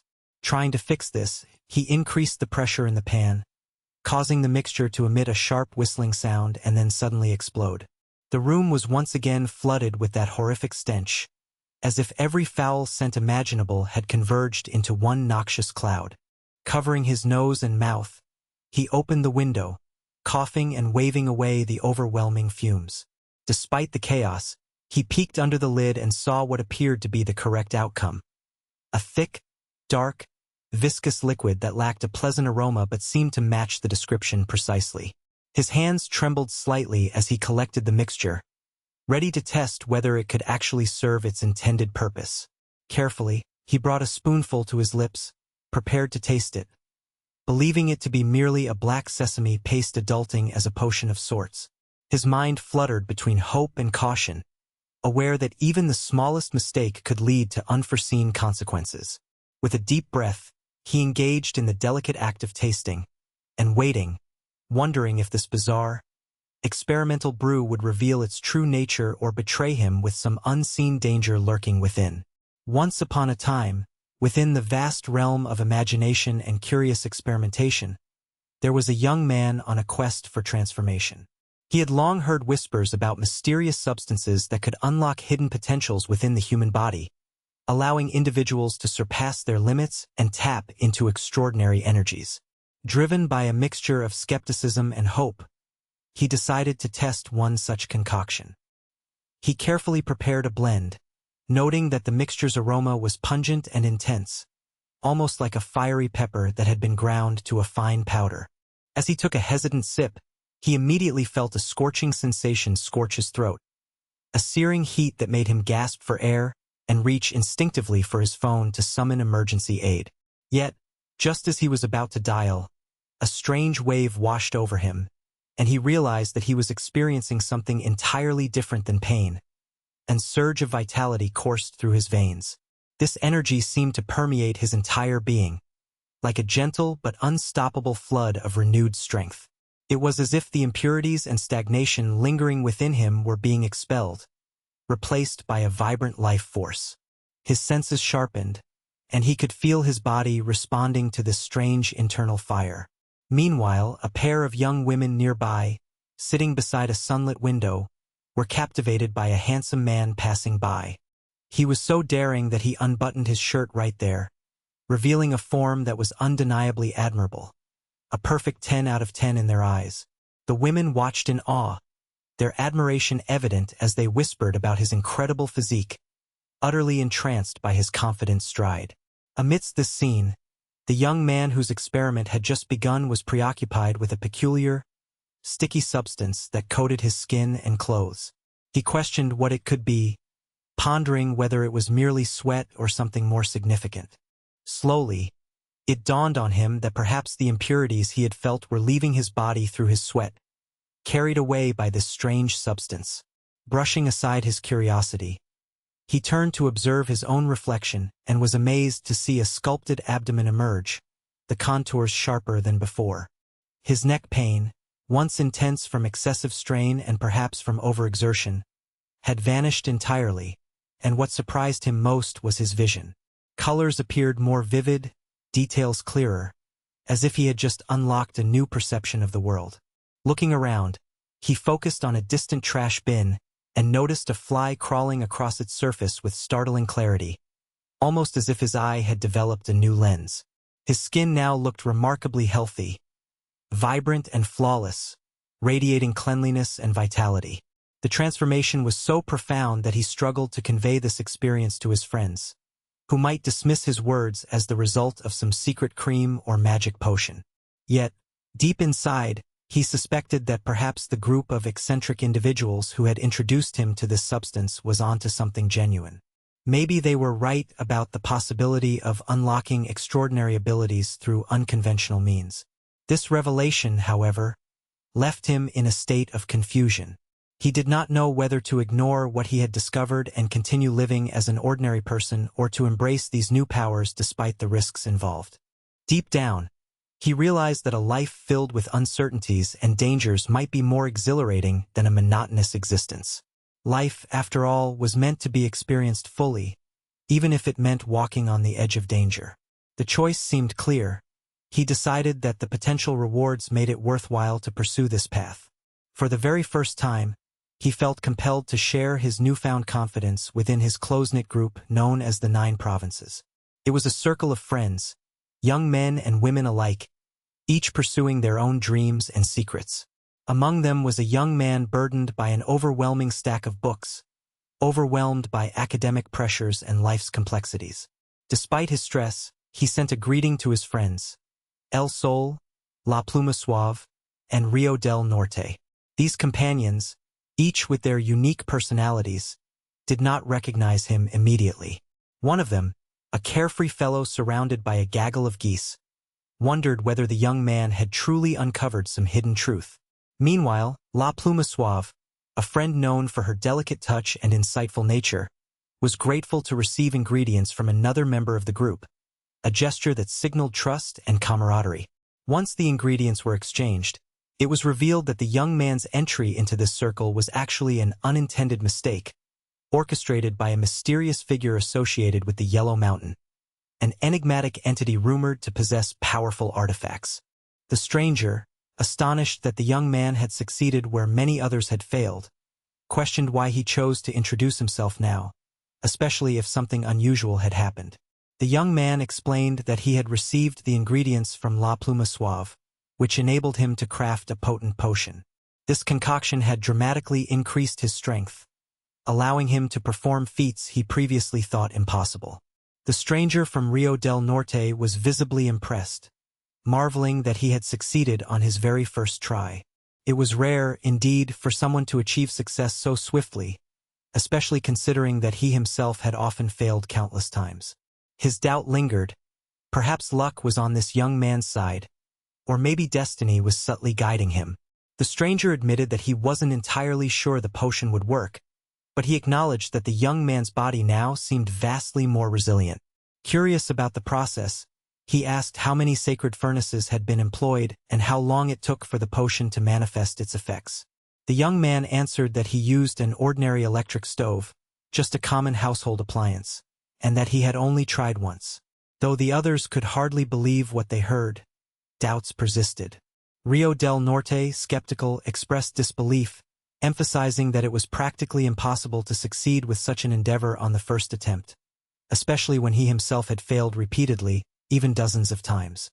He inquired whether this electric stove was some new kind of pill-refining device or an advanced alchemical tool. La Pluma Suave, attentive and curious as ever, asked questions about the stove's specifics, wondering whether it was a novel piece of equipment or just an ordinary home appliance. The conversation flowed, filled with astonishment and curiosity, as they began to realize that perhaps the power of knowledge, luck, and destiny had converged in this young man's experience. As the story continued to unfold, the young man found himself amid discussions about potential applications of this newfound strength. He wondered whether he should keep this secret or share it with others. There was also an underlying question. Was this truly a divine gift, a secret of the universe, or merely the result of a fortunate accident? The group's atmosphere was thick with excitement and uncertainty, each member contemplating their place in this new revelation. The possibility that traditional tools and simple household appliances could become catalysts for extraordinary breakthroughs opened doors to a future where the boundaries between science, magic, and destiny blurred. In the days that followed, the young man experimented further, refining his techniques and understanding the true nature of his newfound power. He learned to channel the energy coursing through him, using it to perform feats that previously seemed impossible. His confidence grew with each passing moment, yet he remained cautious, aware that such power could attract both admiration and danger. The group encouraged one another, sharing insights, fears, and hopes for what might lie ahead. Ultimately, this journey was about more than just physical strength or mystical serums. It was about discovering one's inner resilience, embracing the unknown, and daring to challenge the limits imposed by society and self-doubt. The young man's story became a testament to the unpredictable nature of life, where even the simplest of tools, when combined with determination and a dash of luck, could unlock profound transformations. Each step forward brought him closer to understanding that life's true magic lay not in secret formulas or elaborate rituals, but within the willingness to explore beyond the familiar, to face the risks and uncertainties with courage and curiosity. In that moment, standing amidst friends and the potential of endless adventures, he realized that the real strength came not just from the potion, but from the unwavering belief in oneself and the willingness to take that first daring step into the unknown. And so, With spirit renewed and heart open to possibility, he prepared to walk the path ahead, confident that whatever challenges awaited would be met with resilience, ingenuity, and hope. In a quiet corner of a bustling online gathering, a young alchemist found himself embroiled in a curious discussion about a rather ordinary-looking cauldron. Surprisingly, amidst the spirited debates that often filled such virtual spaces, no one could quite understand why this particular vessel was considered legendary. The young man, in response to curiosity, explained meekly that it was merely a standard soup pot. Yet, the composition of the group's members, each with their own ambitions and secrets, quickly turned this simple revelation into a matter of intense interest. The leader of the group, a fiery individual from the Northern River region, erupted in frustration, demanding to know whether he might curse the gathering for such a trivial remark. After a moment's reflection, and to the astonishment of others, he decided to channel his anger into a more productive outlet. He tagged the Master of Medicine, a wise and seasoned figure, in the chat, seeking insights into a mysterious process and how certain results had been achieved. Meanwhile, the young alchemist was typing away, meticulously describing the steps he had taken. His explanation centered on the various phases of his experiment, detailing how each component was added and manipulated. The Master of Alchemy, attentively reading over his words, kept questioning the logic behind each step. To his imagination, the young man seemed like a genius swordsman who, contrary to expectation, preferred handling household items over combat. As the story unfolded, the young alchemist explained how, upon reaching step 41, he observed that the water inside the vessel began to evaporate rapidly. This was a critical juncture where many previous attempts failed. However, he had added more water beforehand, a simple yet clever adjustment that prevented this loss. His fellow group members found this idea noteworthy, for no one else had considered such an approach. It was a testament to the young man's ingenuity, an insight born purely out of intuition and keen observation. The Master of Medicine, after thoroughly considering all of the young alchemist's plans, declared that he would experiment with these methods himself and report back on the results. Meanwhile, the young man from the Northern River warned him gently that the path he wished to pursue was fraught with danger. He chose to remain silent, perhaps aware that his recent tendencies, such as mockingly laughing at monkeys, had made him somewhat cautious. The conversation then shifted to the matter of joining a sect versus walking a solitary path. The young alchemist's assistant, Soft Plum, offered his perspective, explaining that joining a sect often meant being sent hither and thither under orders, whereas independence could cultivate a freer, albeit more challenging, lifestyle. The Northern Riverman elaborated that true freedom simply meant doing whatever one wished, but acknowledged that it was a harder journey.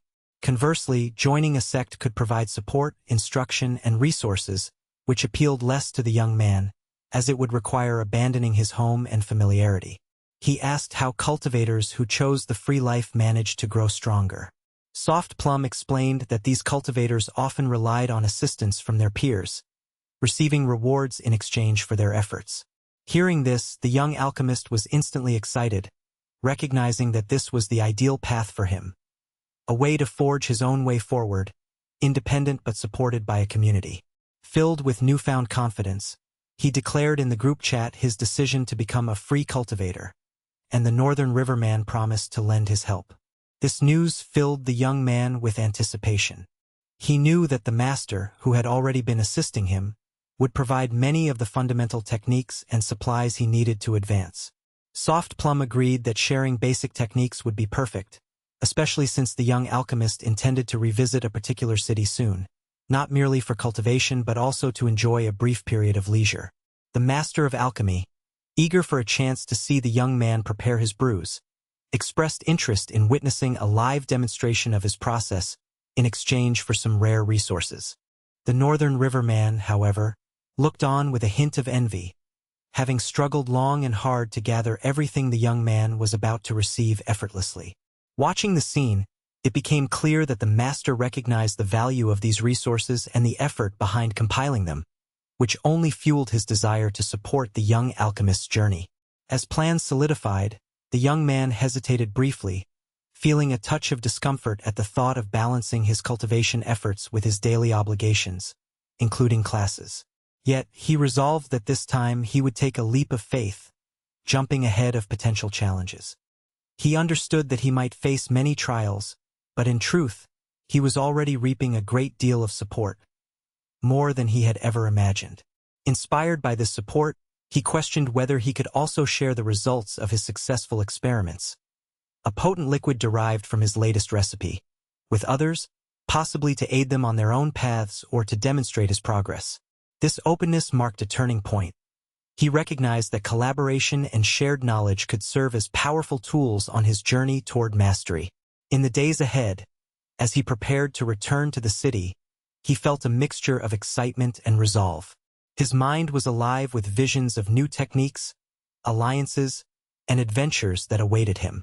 Every step was a conscious choice, each decision bringing him closer to his aspirations. The support he received empowered him, reinforcing his belief that even the most solitary path could be intertwined with genuine community. In the intricate web of cultivation, knowledge, and ambition, cooperation could be as potent as any secret skill. The young alchemist knew that challenges would come, and that setbacks were inevitable. Yet, he also realized that with the assistance of his mentors, the wisdom of the elders, and his own relentless curiosity, he would grow stronger each day. His journey was only beginning, and the road ahead promised both hardships and triumphs.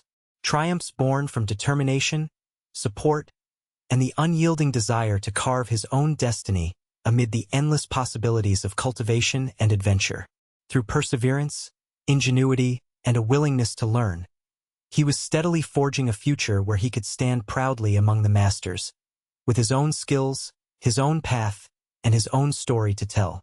Within the bustling streets of a sprawling city, where life pulsed relentlessly and stories intertwined at every corner, there was a young man whose destiny was about to take an extraordinary turn. His name was Sun, a university student navigating the complexities of his early adulthood, unaware of the vast powers lying dormant within him. Among the myriad encounters that began to shape his journey, one stood out, a mysterious figure from the North River, whose presence seemed to carry an air of calm authority and an unspoken understanding of the supernatural.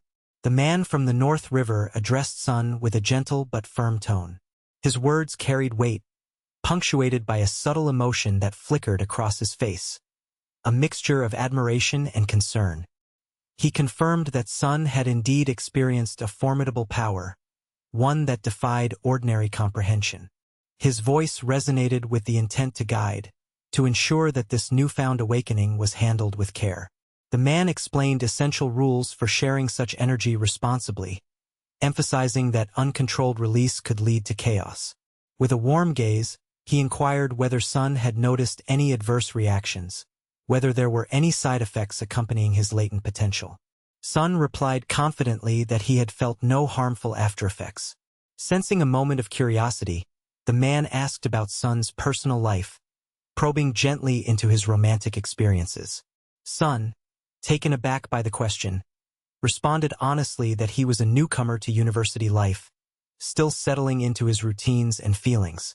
The man's inquiry delved deeper, questioning whether Sun had ever been involved with a romantic partner. The young man felt a flicker of embarrassment, recalling that he had yet to explore such relationships fully, emphasizing his quiet, solitary nature.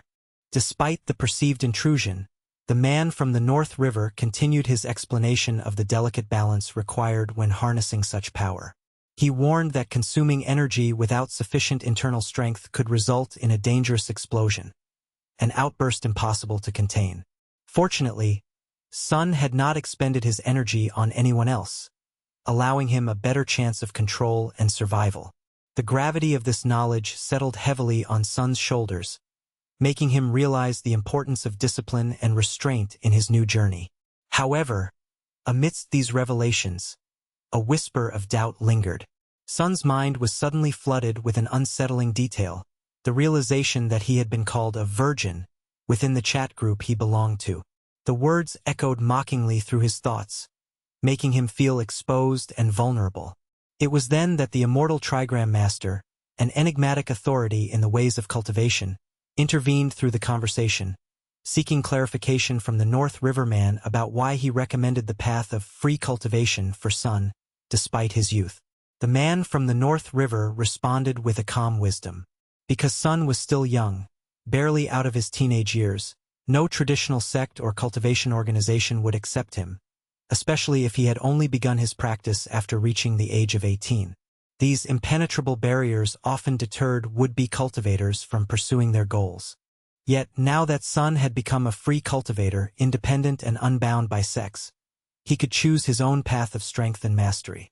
This freedom bestowed upon him a unique opportunity to forge his own destiny, to grow stronger on his own terms, and to perhaps one day surpass the limitations imposed by traditional sections. Meanwhile, life on the outside continued its relentless march. Sun's phone buzzed with a message from a friend named Tubu, inviting him to a party, an event where the promise of fun and camaraderie beckoned. Deciding to step away from the dense, energy-laden world of cultivation for a while, Sun opted to walk. The streets were crowded with life, and he believed he was near the right location. As he crossed a narrow alley, a strange sense of relief washed over him. Those troublesome delinquents he had faced earlier seemed to have disappeared, their menace temporarily thwarted. Yet, just as he dismissed his worries, an urgent sight caught his eye, a commotion unfolding in a nearby alleyway. Sun's attention was fixed on a disturbing scene. A group of unruly youths surrounding a young girl, their intentions clearly malicious. The girl herself displayed distinctive, rainbow-colored hair, a stark contrast to her captor's dark intentions. It was immediately obvious that this was no ordinary ordeal. These delinquents, far too involved in their own world, were engaging in yet another instance of bullying and exploitation, necessitating swift action. Sun's instinct was to intervene, to prevent further harm. He stepped forward, prepared to confront the bullies, when suddenly, the lead of them, one of the stronger, more brazen thugs, caught him off guard. The bully, with an uncanny display of strength, seized Sun by the hair from behind, lifting him effortlessly as if he were a mere ragdoll. Sun immediately felt the absurdity of the situation, being so easily overpowered by a boy whose muscles seemed feeble in comparison. It was as if lifting a straw doll, fragile and unresisting. The other aggressors, noticing their comrade's victory, grabbed bats and advanced towards Sun. But Sun, now realizing the extent of his own latent strength, reacted instinctively. With remarkable agility and confidence, he threw one thug onto another, causing both to collapse into unconsciousness. The remaining bullies, startled and frightened by this display, quickly recoiled, grabbing their friends and running away into the shadows. Sun stood there for a moment, catching his breath, staring at the girls who had been targeted, a young girl whose face remained expressionless, seemingly ignoring the entire spectacle.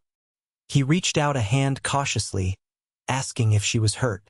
She turned to him, dismissive and cold, telling him to mind his own business, as she did not want to be late for some appointment or meeting.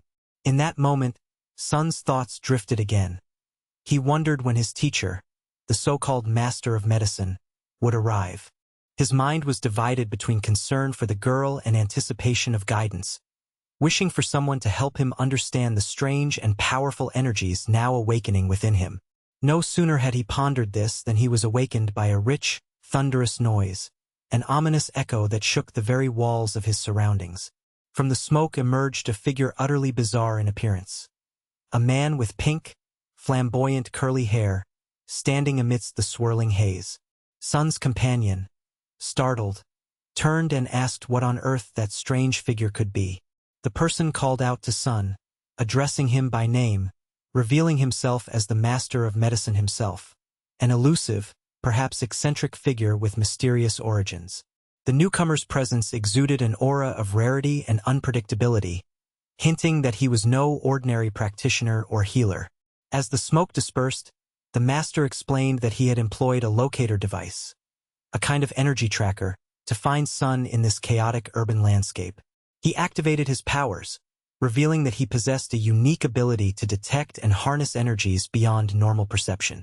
Throughout this encounter, the young man named Sun realized that his world was rapidly expanding beyond mundane reality into the realm of the extraordinary. Every interaction, the stoic guidance from the North River man, the aggressive rescue of the girl, the sudden appearance of this eccentric healer, formed a complex tapestry of events.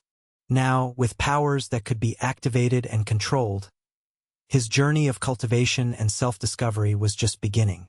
Each moment brought new challenges, new lessons, and the undeniable truth that his life was intertwined with forces far greater than he had ever imagined. Forces that demanded courage, wisdom, and unwavering resolve to master.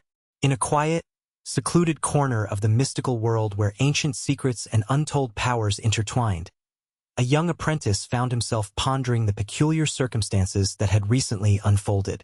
The day had begun with an unexpected visit from a figure shrouded in mystery, an individual who carried a vial of ancient essence, his presence as strange as it was unsettling. The youth hadn't anticipated that Vegeta himself, a legendary warrior known for his fierce pride and formidable strength, would come face to face with him in person. Yet, this visitor, with an air of calm determination, arrived soaring through the sky atop a shining sword, a sight that defied ordinary comprehension. Among the flurry of questions and curiosities, the young apprentice asked about the unusual makeup around the stranger's eyes, noting how the dark shadows made his gaze appear deeply sunken. The stranger, unfazed, explained that this was simply the result of sleepless nights. Several nights spent in restless vigil, exhausted but persistent in his pursuits. The boy found it hard to believe that such a composed and skillful individual from the shadowy corners of the chat forums could truly be a lunatic driven by eccentric obsession. Still, the stranger's calm demeanor masked a turbulent mind, hinting at secrets yet to be uncovered. They proceeded towards the apprentice's quarters, where the master, a wise and venerable figure, inquired whether refined pills were stored there. The master's voice carried a tone of cautious curiosity, and he then pressed further about the household utensils, questioning why a simple pot and water were being used in such a setting. The young apprentice, eager yet constrained by impending responsibilities, explained that he had lessons scheduled for the afternoon and couldn't afford to divert his focus for long. The stranger, however, with a calm assurance, dismissed the concern, asking instead who the instructor for that evening's lessons was. A strange, uneasy feeling crept into the apprentice's chest. They called it a sense of despair, an intuition that something was amiss. He wondered aloud whether the master might send the teacher to the hospital if things went awry. The master merely nodded, giving a quick thumbs up as if to say they shared the same apprehension.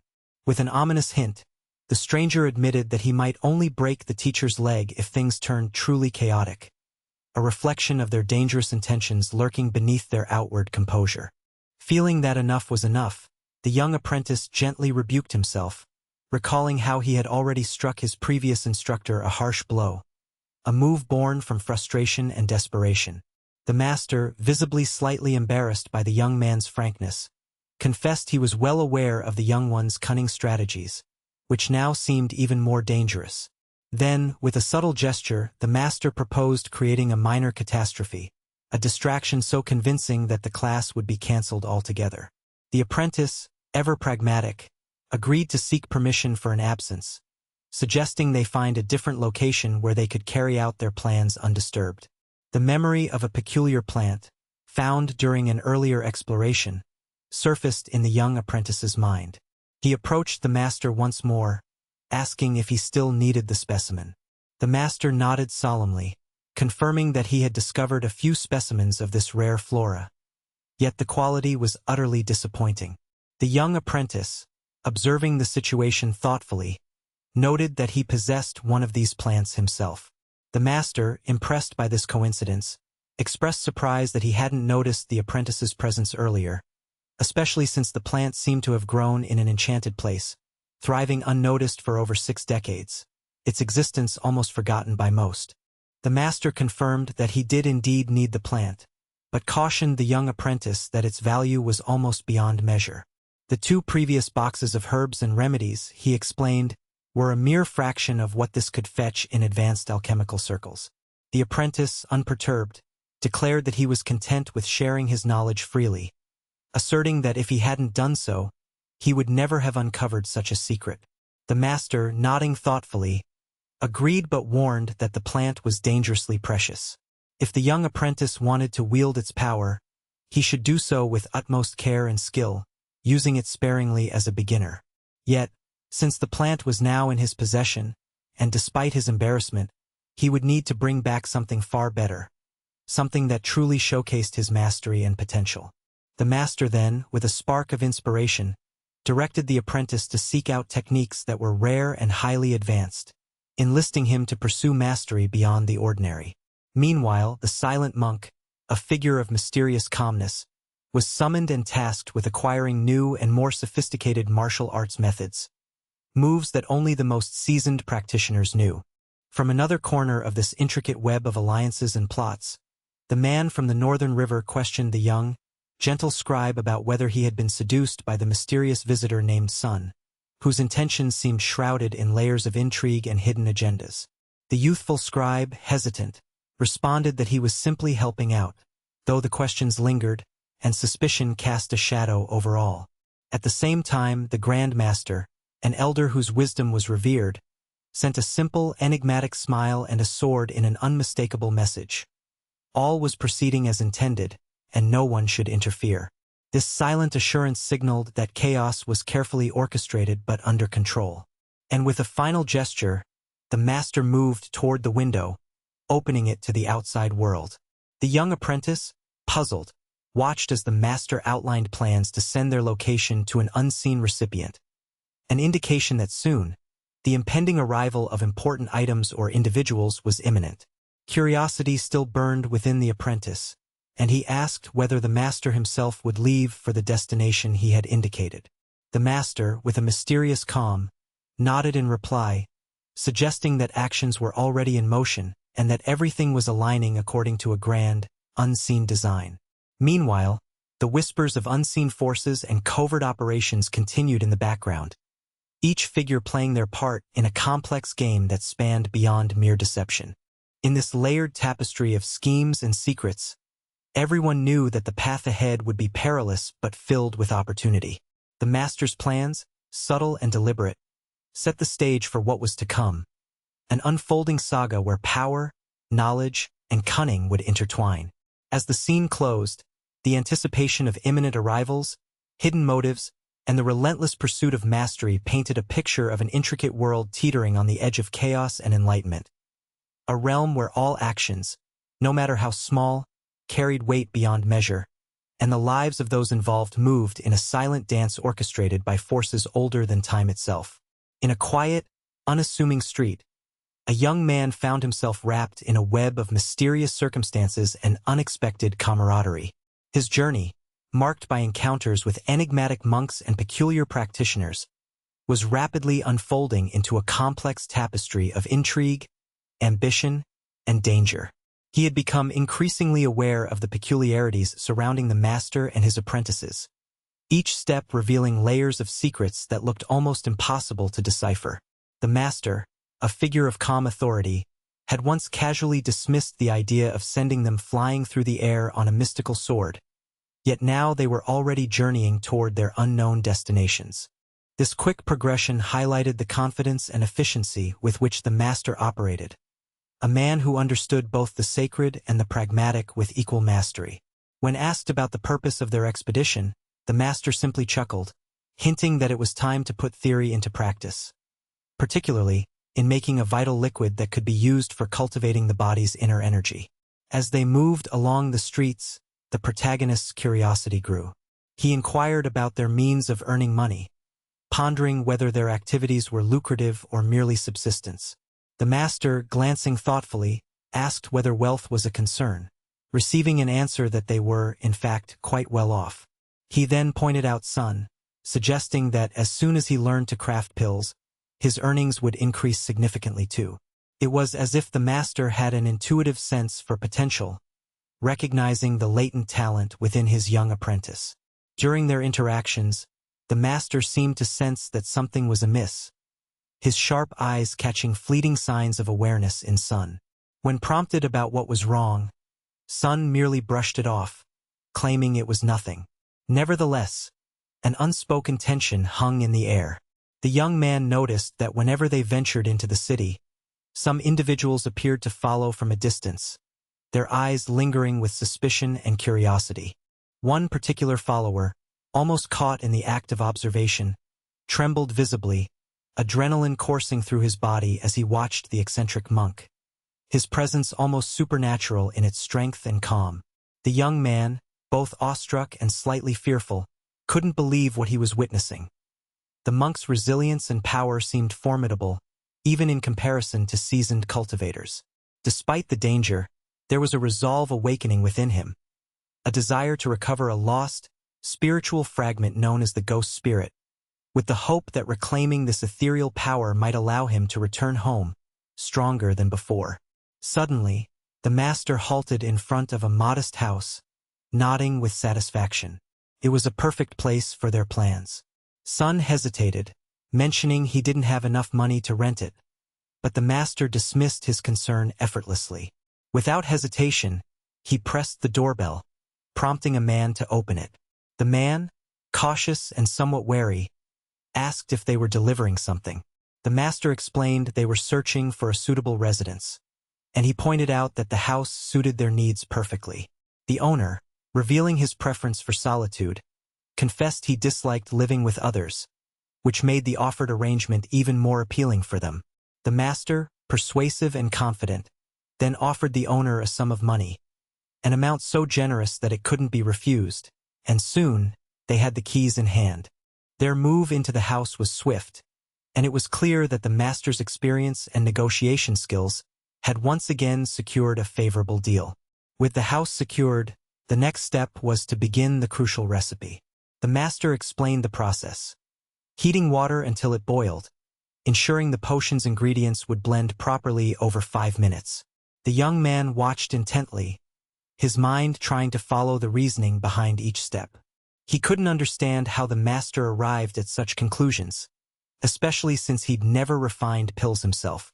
Yet, he sensed that the master possessed an innate talent, perhaps born from years of experience and deep knowledge of mystical arts. As hours passed, they worked diligently, with the young man offering advice and warnings. Suddenly, disaster struck. An explosion erupted in the kitchen, filling the air with a terrible stench, thick smoke billowing upwards. Both hurried to see what had happened, and the master, ever calm, asked if the attempt had succeeded. Using some energy, he drew the substance from the boiling mixture into his body. When he examined it, he realized that the effect was only halfway there, perhaps 50% of the desired potency. Yet, in an unexpected way, this was a blessing in disguise. It meant the potion could serve as an excellent foundation for novice cultivators just beginning their journey into profound mystical arts. Curious about the practical applications, the young man asked if this potion could help him complete a certain formula. The master nodded affirmatively but also cautioned him that further study was necessary before mastering the craft entirely. Both agreed that Sun's assistance would be valuable for the upcoming days. The young man eagerly offered his help, grateful for the opportunity to learn and contribute. The master then inquired about the items that the monk had sent earlier, a matter still unresolved. The process would take a little more time, he said. Understanding the importance of privacy during this delicate phase, Sun mentioned that he would return to his quarters. But the master, ever thoughtful, handed him a key to the upstairs apartment, inviting him to stay there temporarily. Sun appreciated the gesture, recognizing that a space of his own was vital for focus and peace as he navigated this mystical path. Walking along the street afterward, he reflected on the solution that the master's generosity provided, feeling a sense of relief. Yet, beneath that calm surface, a familiar unease stirred. He recalled the girl he'd seen earlier, her circumstances still perilous, surrounded once more by dangerous individuals lurking in a nearby alley. A sense of protective instinct surged within him, compelling him to approach her once again, despite the risks. As he drew closer, she noticed his movement and instinctively grabbed the offender by the collar. The man, caught off guard and ready to fight, looked as if he was about to strike or shove her away, but the girl's firm grasp held him in place. This scene, charged with tension and instinct, reinforced the urgent need for justice. The young man, observing the chaotic mix of danger and courage, felt a renewed resolve. These criminals, these predators, desperately needed to be removed from society to face the consequences of their actions. His mind raced with thoughts of how best to help, how to protect those vulnerable, and how to confront the darkness that threatened to consume their world. Within this intricate dance of power, strategy, and morality, he understood that every choice could sway the fragile balance between chaos and order. The journey ahead would be long and fraught with peril, but he was determined to grasp the truth behind these shadows and emerge stronger, more enlightened. The path of cultivation, after all, was not just about mastering mystical arts but also about forging a moral shield, an unbreakable resolve to protect those who could not defend themselves and to bring justice to those who thrived in shadows. Certainly. Here's the deeply rephrased and elaborated version of the provided text, crafted into a coherent, detailed, and literary narrative in English. The story has been expanded to meet the approximate length of 50,000 to 60,000 characters, enriching descriptions, character motivations, and context while preserving all original meanings and events. In the shadows of a dimly lit alley, chaos erupted as a quick assault turned into a violent clash. She, with a fierce determination burning in her eyes, suddenly swung her head forward and delivered a powerful, unexpected blow to her attacker's mouth. The blow was so sudden and forceful that it staggered him, spilling blood and breaking his composure. The enraged thug, his face twisted with fury, exhorted that she would pay dearly for such a disrespectful act. But she refused to back down. Instead, she lunged her foot forward and kicked him with enough force to send him crashing down to the pavement. Frightened and stunned, he sprawled backward, momentarily defeated, as she pushed past him and launched herself away from the danger. Stars seemed to dance in her eyes as her adrenaline surged. Her mind was reeling, yet she felt an overwhelming sense of clarity now. It became glaringly evident why she had been so angry with him earlier. A misunderstanding that had now begun to unravel. She had acted out of instinct, defending herself fiercely, without regard for repercussions. Her gaze met his for a fleeting instant before she turned her back and disappeared into the shadows, leaving behind the chaos they had ignited. Meanwhile, just a few meters away, Momo, a young man with a restless spirit, stood in the doorway of what looked like a modest yet cluttered room. Inside, muffled voices echoed, lively and animated, each carrying stories and confessions that hinted at secrets and hidden feelings. He was listening intently, curiosity piqued, uncertain whether he should step further inside or stay hidden in the safety of the hallway. His heart beat a little faster as the whispers continued, revealing snippets of lives intertwined in unexpected ways. In that room, amidst the lively chatter, a boy named Fuyu was speaking. His voice, soft yet confident, was imbued with a charm that contrasted sharply with how he dressed, almost as if he was experimenting with a different persona. Fuyu's attire, more feminine than typical for boys his age, reflected an internal struggle or perhaps a deliberate choice to challenge conventions. He was recounting his recent escapades, mentioning a girl named Xiaoma with a gentle smile that lit up his face. His words carried a mixture of admiration and a hint of shyness, revealing only fragments of the complex feelings he harbored. Nearby, a boy with glasses, whose demeanor was more reserved, leaned in and listened closely. His voice, measured and thoughtful, expressed disbelief at what he was hearing. As Fuyu animatedly described outings and emotions, the glasses-clad boy couldn't help but burst into a fit of laughter, rolling on the floor as if overwhelmed by the intensity of his feelings. He admitted that he was both shy and happy, yet nervous about the idea of kissing someone in the morning, fearing that such an intimate experience might be overwhelming or unmanageable at this point in his life. His words revealed a vulnerability, a genuine uncertainty about forging deeper connections. The boy with glasses also confided that he lacked experience in matters of love and affection, suggesting that perhaps it was time for practice if he was to gain confidence.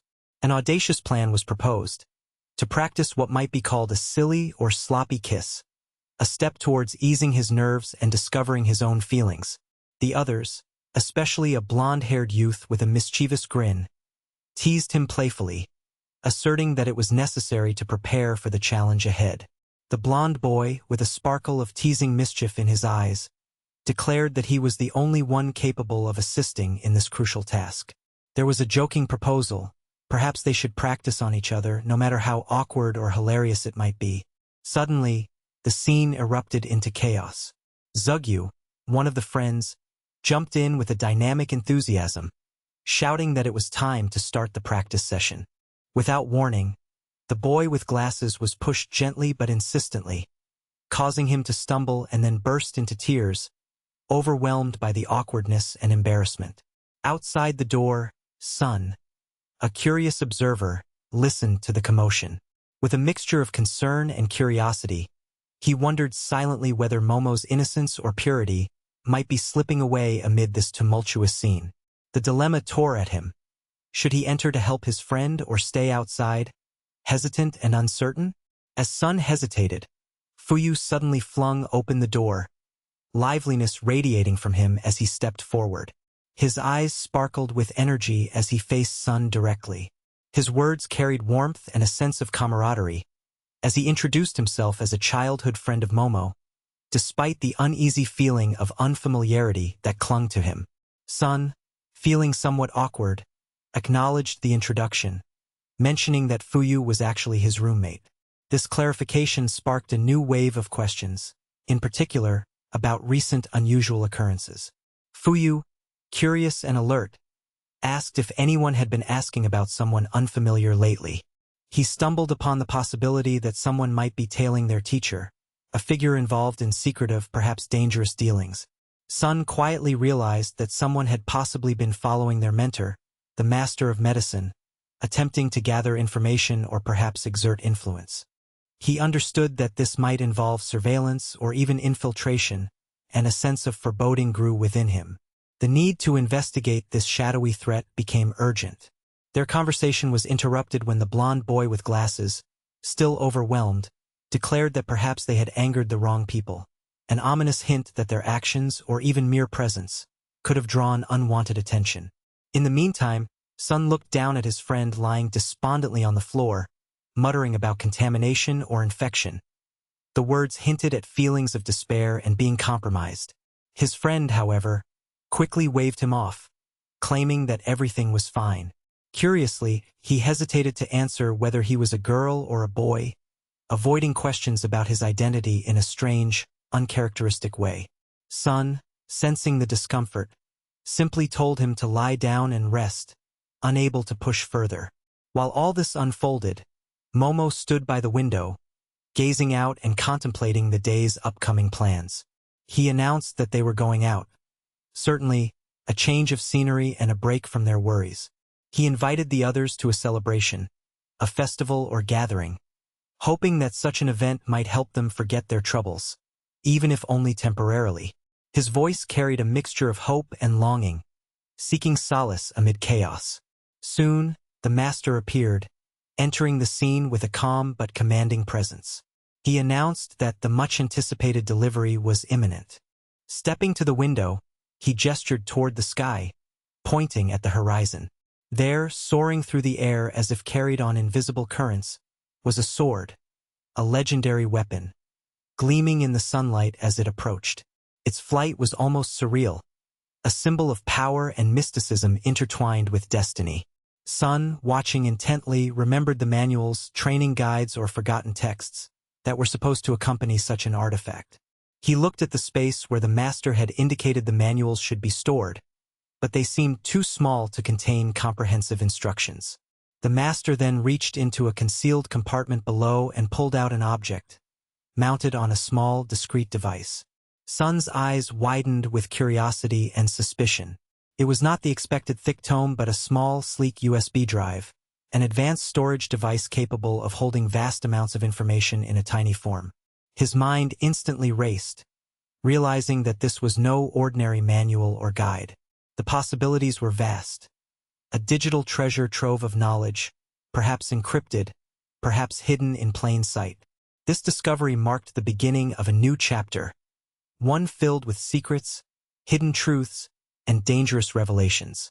The unfolding story promised intense adventures and mysteries that would test not only their skills, but their very understanding of the world they inhabited. This complex mosaic of events, conflicts, revelations, and newfound alliances set the stage for a journey that was anything but ordinary.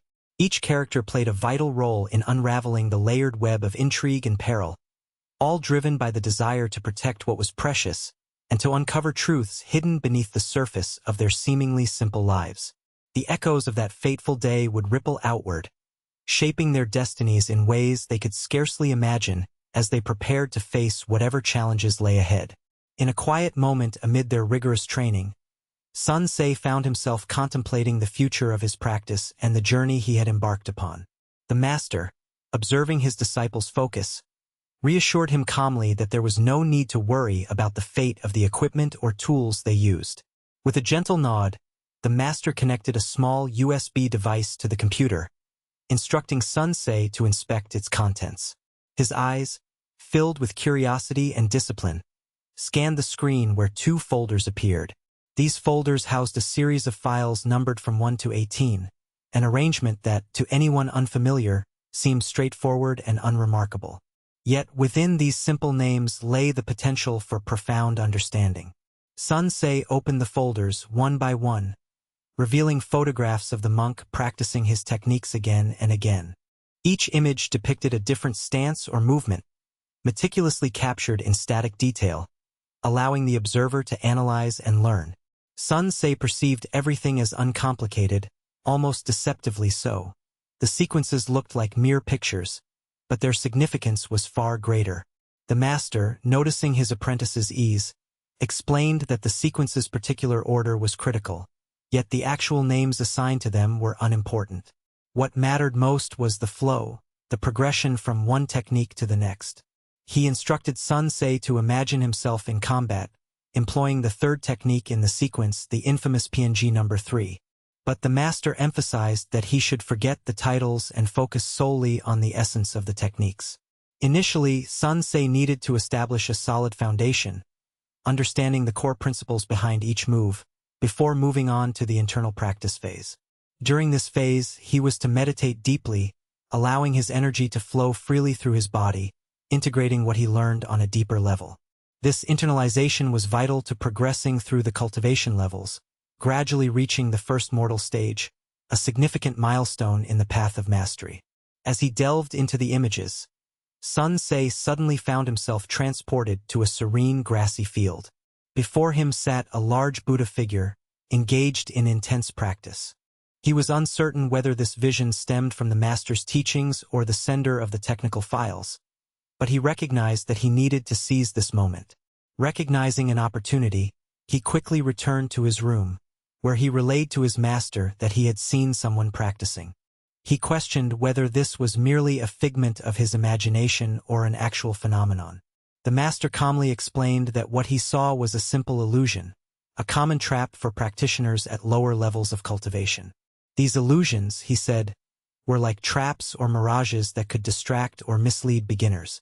The master further revealed that certain practitioners could, with complete concentration, slip into a trance-like state where such illusions appeared vividly before them. In this heightened state of focus, Sun Ce could, in a sense, perceive the illusion as if it were a real individual practicing before him. After repeatedly observing these images, Sun Ce had memorized their details. Every stance, every breath, yet exhaustion set in.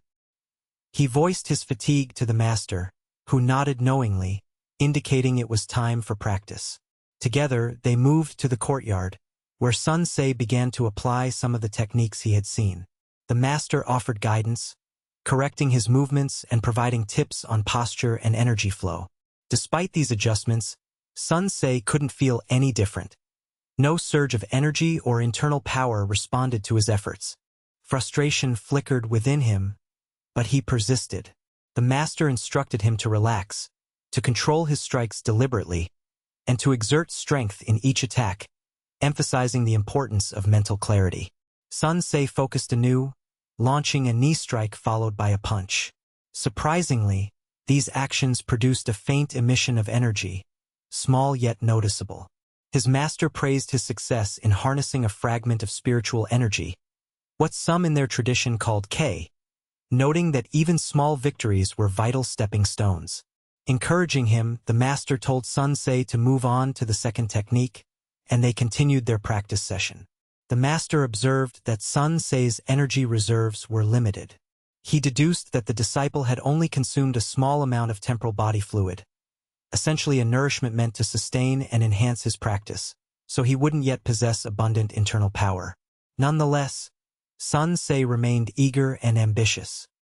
His resolve was clear. He intended to complete all 18 techniques in the sequence, insisting that he would not rest until he had mastered them all. He silently set a goal for himself, determined that if he found himself unable to proceed beyond a certain point, he would accept his limitations and surrender. But his drive pushed him onward, and he had already reached the 5th technique. However, midway through executing the 6th move, Sensei felt his energy waning drastically.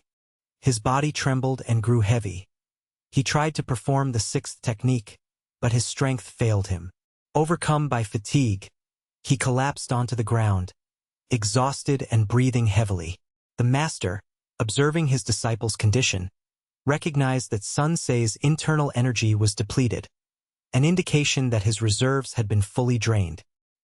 He wondered whether to intervene, but seeing the determination in Sensei's expression, he hesitated. Rather than assisting prematurely, the master advised him to open his mouth, a simple yet vital gesture that, in their practice, could help assess and replenish internal reserves. Trusting his master's guidance, Sensei obeyed, opening his mouth as instructed. The master then administered more of a specialized refining liquid, an essential element in their cultivation that nourished and restored vital energies. As the liquid entered his system, Sensei felt a renewed vigor coursing through his body. The fatigue that had threatened to overwhelm him was gradually pushed back. He experienced a surge of motivation, an internal fire that kept him pushing forward despite his exhaustion. With this newfound strength, he prepared to continue his practice. Encouraged by his resilience, Sensei persisted until he completed all 18 movements. Each step felt like a victory, and despite his fatigue, he felt a burgeoning sense of power. His muscles ached, and sweat dripped from his brow, yet an inner sense of achievement warmed him. The master, observing his disciple's perseverance, immediately advised him to sit down. Before his blood cooled and fatigue set in completely, Sensei was instructed to switch to another technique. This new method was designed to sharpen his focus, to prevent distractions from disturbing his concentration. This secondary technique required calmness and mental clarity. It was crafted to help practitioners maintain laser-like attention during their practice, making sure that external disturbances, no matter how subtle, did not divert their energy or concentration. Sensei listened intently and prepared himself mentally, understanding that mastery in energy control and mental discipline was just as crucial as physical execution. As he settled into the new technique, he felt his breathing slow and his mind clear. Throughout this entire process, the master remained observant, offering no unnecessary commands or interruptions. Instead, he allowed Sensei to work through his practice at his own pace, knowing that true progress came from internal effort and persistence. Sensei's focus intensified as he matched his breathing with each movement, cultivating a state of deep internal harmony. In this state, he could feel his energy flowing more smoothly and powerfully, aligning with the principles he was slowly internalizing. Time passed, and Sensei continued to refine each movement with patience and dedication. The practice was arduous, requiring strength, focus, and mental resilience. Yet, with each completed sequence, a sense of mastery grew within him. He could feel the subtle shifts in his internal energy, an almost imperceptible but definite rise in power that told him he was progressing. Despite moments of doubt or fatigue, his unwavering determination kept him moving forward. In the days that followed, Sensei regularly returned to the techniques, repeating movements and meditating on their principles. He knew that mastery was a gradual process, built through disciplined repetition and internal reflection. His internal energy, although still fragile at times, continued to expand and strengthen as he persevered. Each session brought new insights, and gradually he began to sense a deeper connection between his mind, body, and energy, a trinity vital for the next stages of his cultivation. Throughout these practices, the master monitored his progress silently, providing guidance only when necessary. He recognized that true cultivation was not merely about physical strength or memorization, but about cultivating inner harmony and understanding of the technique's core principles. Sun Ce learned to relax his mind even amid rigorous effort, allowing his internal energy to flow unimpeded. As days turned into weeks, the initial struggles faded into steady improvement. This ongoing process was a profound journey not only of physical mastery but also of mental and spiritual awakening. Sun Ce became increasingly attuned to the subtle energies within himself, sensing that he was gradually crossing thresholds that once seemed unreachable. The path was arduous, filled with moments of frustration and exhaustion, but his unwavering resolve propelled him onward. Each completed movement, each meditation session, and each internal breakthrough reinforced his confidence that he was steadily ascending the ladder toward greater mastery and enlightenment. In time, Sun Ce's understanding of the techniques deepened, and he began to grasp their underlying philosophies. He realized that true cultivation involved harmonizing one's inner energy with the external world, aligning one's will with the natural flow of the universe. This insight transformed his approach, making each practice session more than mere physical exercises, turning them into acts of spiritual discipline and self-discovery. Every breath he took became a conduit for growth, every movement an expression of his inner resolve. Through persistent effort and mindful practice, Sun Ce slowly but surely shed his doubts and fears. His internal energy grew stronger, his focus sharper. The accomplishments in his technical mastery laid the foundation for the next stage of his journey, a path not just of physical strength but of inner peace and enlightenment. His master watched with quiet satisfaction as his disciple embraced the true essence of cultivation, a harmonious balance between the body, mind, and spirit. Thus, the days turned into weeks and months, and Sun Ce's path continued to unfold. Each step, each breath, and each movement brought him closer to the realization that mastery was not merely about physical prowess, but about cultivating an indomitable spirit capable of harnessing the universe's endless energies. He understood now that success lay in perseverance, in attentive dedication, and in the constant refining of oneself from within. His journey was far from over, but he had taken the crucial first steps toward a future where mastery and enlightenment awaited him, shimmering like a distant horizon, yet within reach through unwavering determination and profound inner discipline. In the quiet solitude of his mind, Sun was acutely aware that true mental energy, when harnessed correctly, had the profound power to reveal one's innermost essence. As he delved deeper into this practice, he wondered what exactly he would see when unveiling his true self. To his surprise, he found that his authentic core was indistinguishable from his ordinary appearance and demeanor. This realization puzzled him. Was it because he was still an ordinary mortal, unworthy yet to transcend his limitations? Determined to push further, he focused intensely and directed his energy to his chest, seeking to uncover the hidden layers of his true identity. But as he did so, a wave of dizziness overtook him, and he collapsed to the ground in exhaustion. Sensing his struggle, the master explained gently that Sun had expended too much energy in one go. The master described the process. When one is genuinely virtuous and pure of heart, the self does not need to hide behind a different form or facade. A truly noble individual's true essence remains translucent, unaltered by superficial modifications. Sun listened intently as the master elaborated further, emphasizing that his pure heart freed him from the necessity of masks or disguises. It was an extraordinary quality, one that many cultivated but few truly attained. Sun, pondering this, felt a mixture of awe and humility. He marveled at the fact that his soul bore no stain, no shadow, completely free from corruption or darkness. Recognizing the importance of resting and recuperating, he declared that it was time to cease his trials for the day. The master, satisfied with his explanation, faded away seamlessly, leaving Sun alone in the silent chamber. Left in a contemplative state, Sun found himself unable to rise immediately. He remained on the ground for a while, gathering his strength and thoughts. Later, feeling drained yet somehow lighter, he made his way back to his quarters. As he opened the door, his gaze fell upon his cousin. His sturdy and commanding cousin, who was a respected healer, dedicatedly studying a recipe. She looked up and asked with concern whether Sun was attempting to harm himself. Surprised by her directness, Sun hesitated, unsure how to explain. He responded cautiously, saying that he had joined a peculiar group that had sent him a special formula. His intention was to consume it carefully, as he wanted to ensure it was not a deadly poison.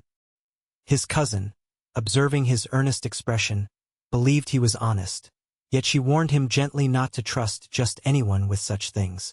She invited him to join her for dinner along with some friends, but Sun politely declined, explaining he wasn't particularly interested at that moment. After a quick farewell, he watched her leave, and in the evening scheduled a meeting with his other friends. As the evening approached, the first of his friends arrived, concern evident on his face. The friend inquired about Momo the young boy Son was worried about. Momo was in a fragile state, visibly distressed and crying, seemingly overwhelmed by life. The friend mentioned an upcoming sporting event, a 5-kilometer race, that everyone anticipated would test their endurance and spirit.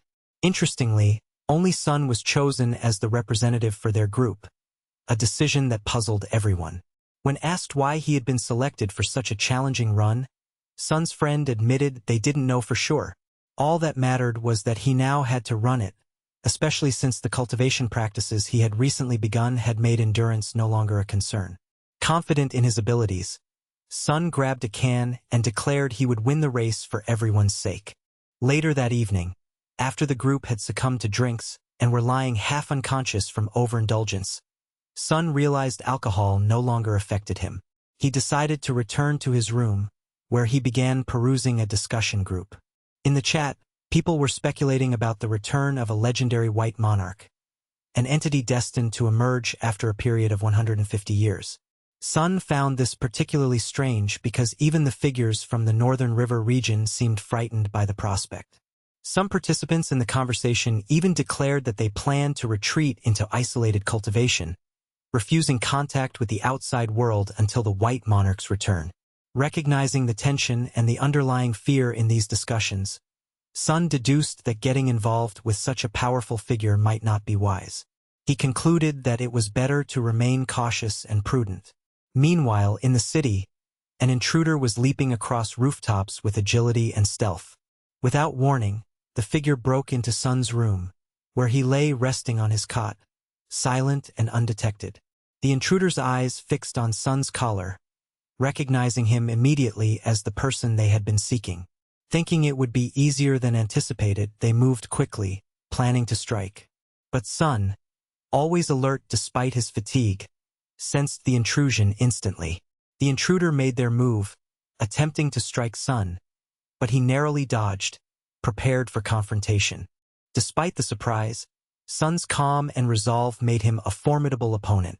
The intruder's plan was to catch him off guard, but Sun's clarity of mind and cultivated awareness allowed him to respond swiftly, turning the assault back on the attacker. The night was about to become a dangerous dance of resolve, necessity, and unexpected revelations, as both combatants prepared for a confrontation that could change everything. In that chaos, the shadows whispered secrets of old, secrets that connected the past to the present, and it became clear to Sun that the journey ahead would demand all his strength, wisdom, and resolve. The city's silence was broken only by the faint sounds of conflict, as the lines between friend and foe blurred, and the true nature of his enemies, and himself, began to emerge from the shadows. In the shadows of a tense and uncertain night, events unfolded with a complex web of danger, deception, and hidden motives. The initial clash involved a formidable barrier, a seal crafted with ancient craftsmanship, designed to protect a sacred or secretive place. An intruder attempting to breach this defense brandished a weapon, perhaps a blade or a magical implement, that was aimed precisely at the seal. Despite the fierce intent behind the attack, The weapon rebounded with unexpected ferocity, as if the very fabric of the seal repelled the assault. In that instant, the intruder was struck by a sudden wave of dizziness. His senses overwhelmed as if he had been poisoned. His body convulsed involuntarily. Blood began to bubble in his mouth and nose as he struggled to keep his bearings. Recognizing that his attempt had failed but also realizing the threat he now posed to himself, he and his accomplices understood they were forced to retreat. Their plan was thwarted, and retreat was inevitable. They would have to return to their master to reassess their position and prepare new strategies, perhaps with more caution or greater force. Meanwhile, miles away, in the privacy of a discreet hotel, a master schemed patiently. His eyes rested on the door, awaiting the arrival of a messenger, his trusted servant, and the object that was the focus of their current mission. Time was a critical element. The master's thoughts were tinged with suspicion and anticipation.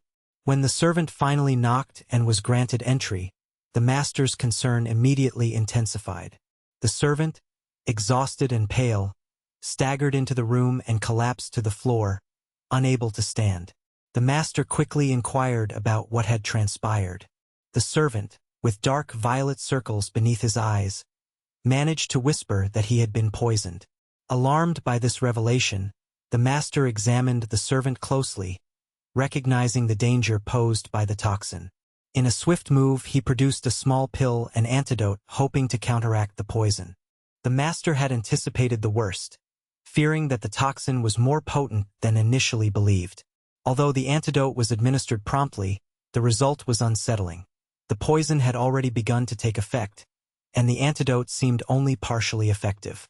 The master's mind raced with dread, knowing that the poison was not merely a hindrance but a sign of deeper subterfuge. Convinced that the attackers might use the venom's properties to track their whereabouts, the master decided that staying in the hotel was too dangerous. With a sense of urgency, he swiftly exited, disappearing into the night, seeking refuge and a new hiding place where he could regroup. Meanwhile, far from the city's chaos, a young man awakened peacefully at dawn's first light. It was barely 5 o'clock when an unsettling aroma stirred him. A strange, blood-like scent wafted across the room. This peculiar smell prompted immediate suspicion.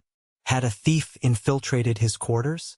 The young man cautiously examined his surroundings. The door was slightly ajar, suggesting that someone had entered without permission. His gaze fell to the floor, where a piece of paper lay discarded. As he bent to pick it up, he noticed it resembled a sword, perhaps a fragment of a blade or a symbol left behind.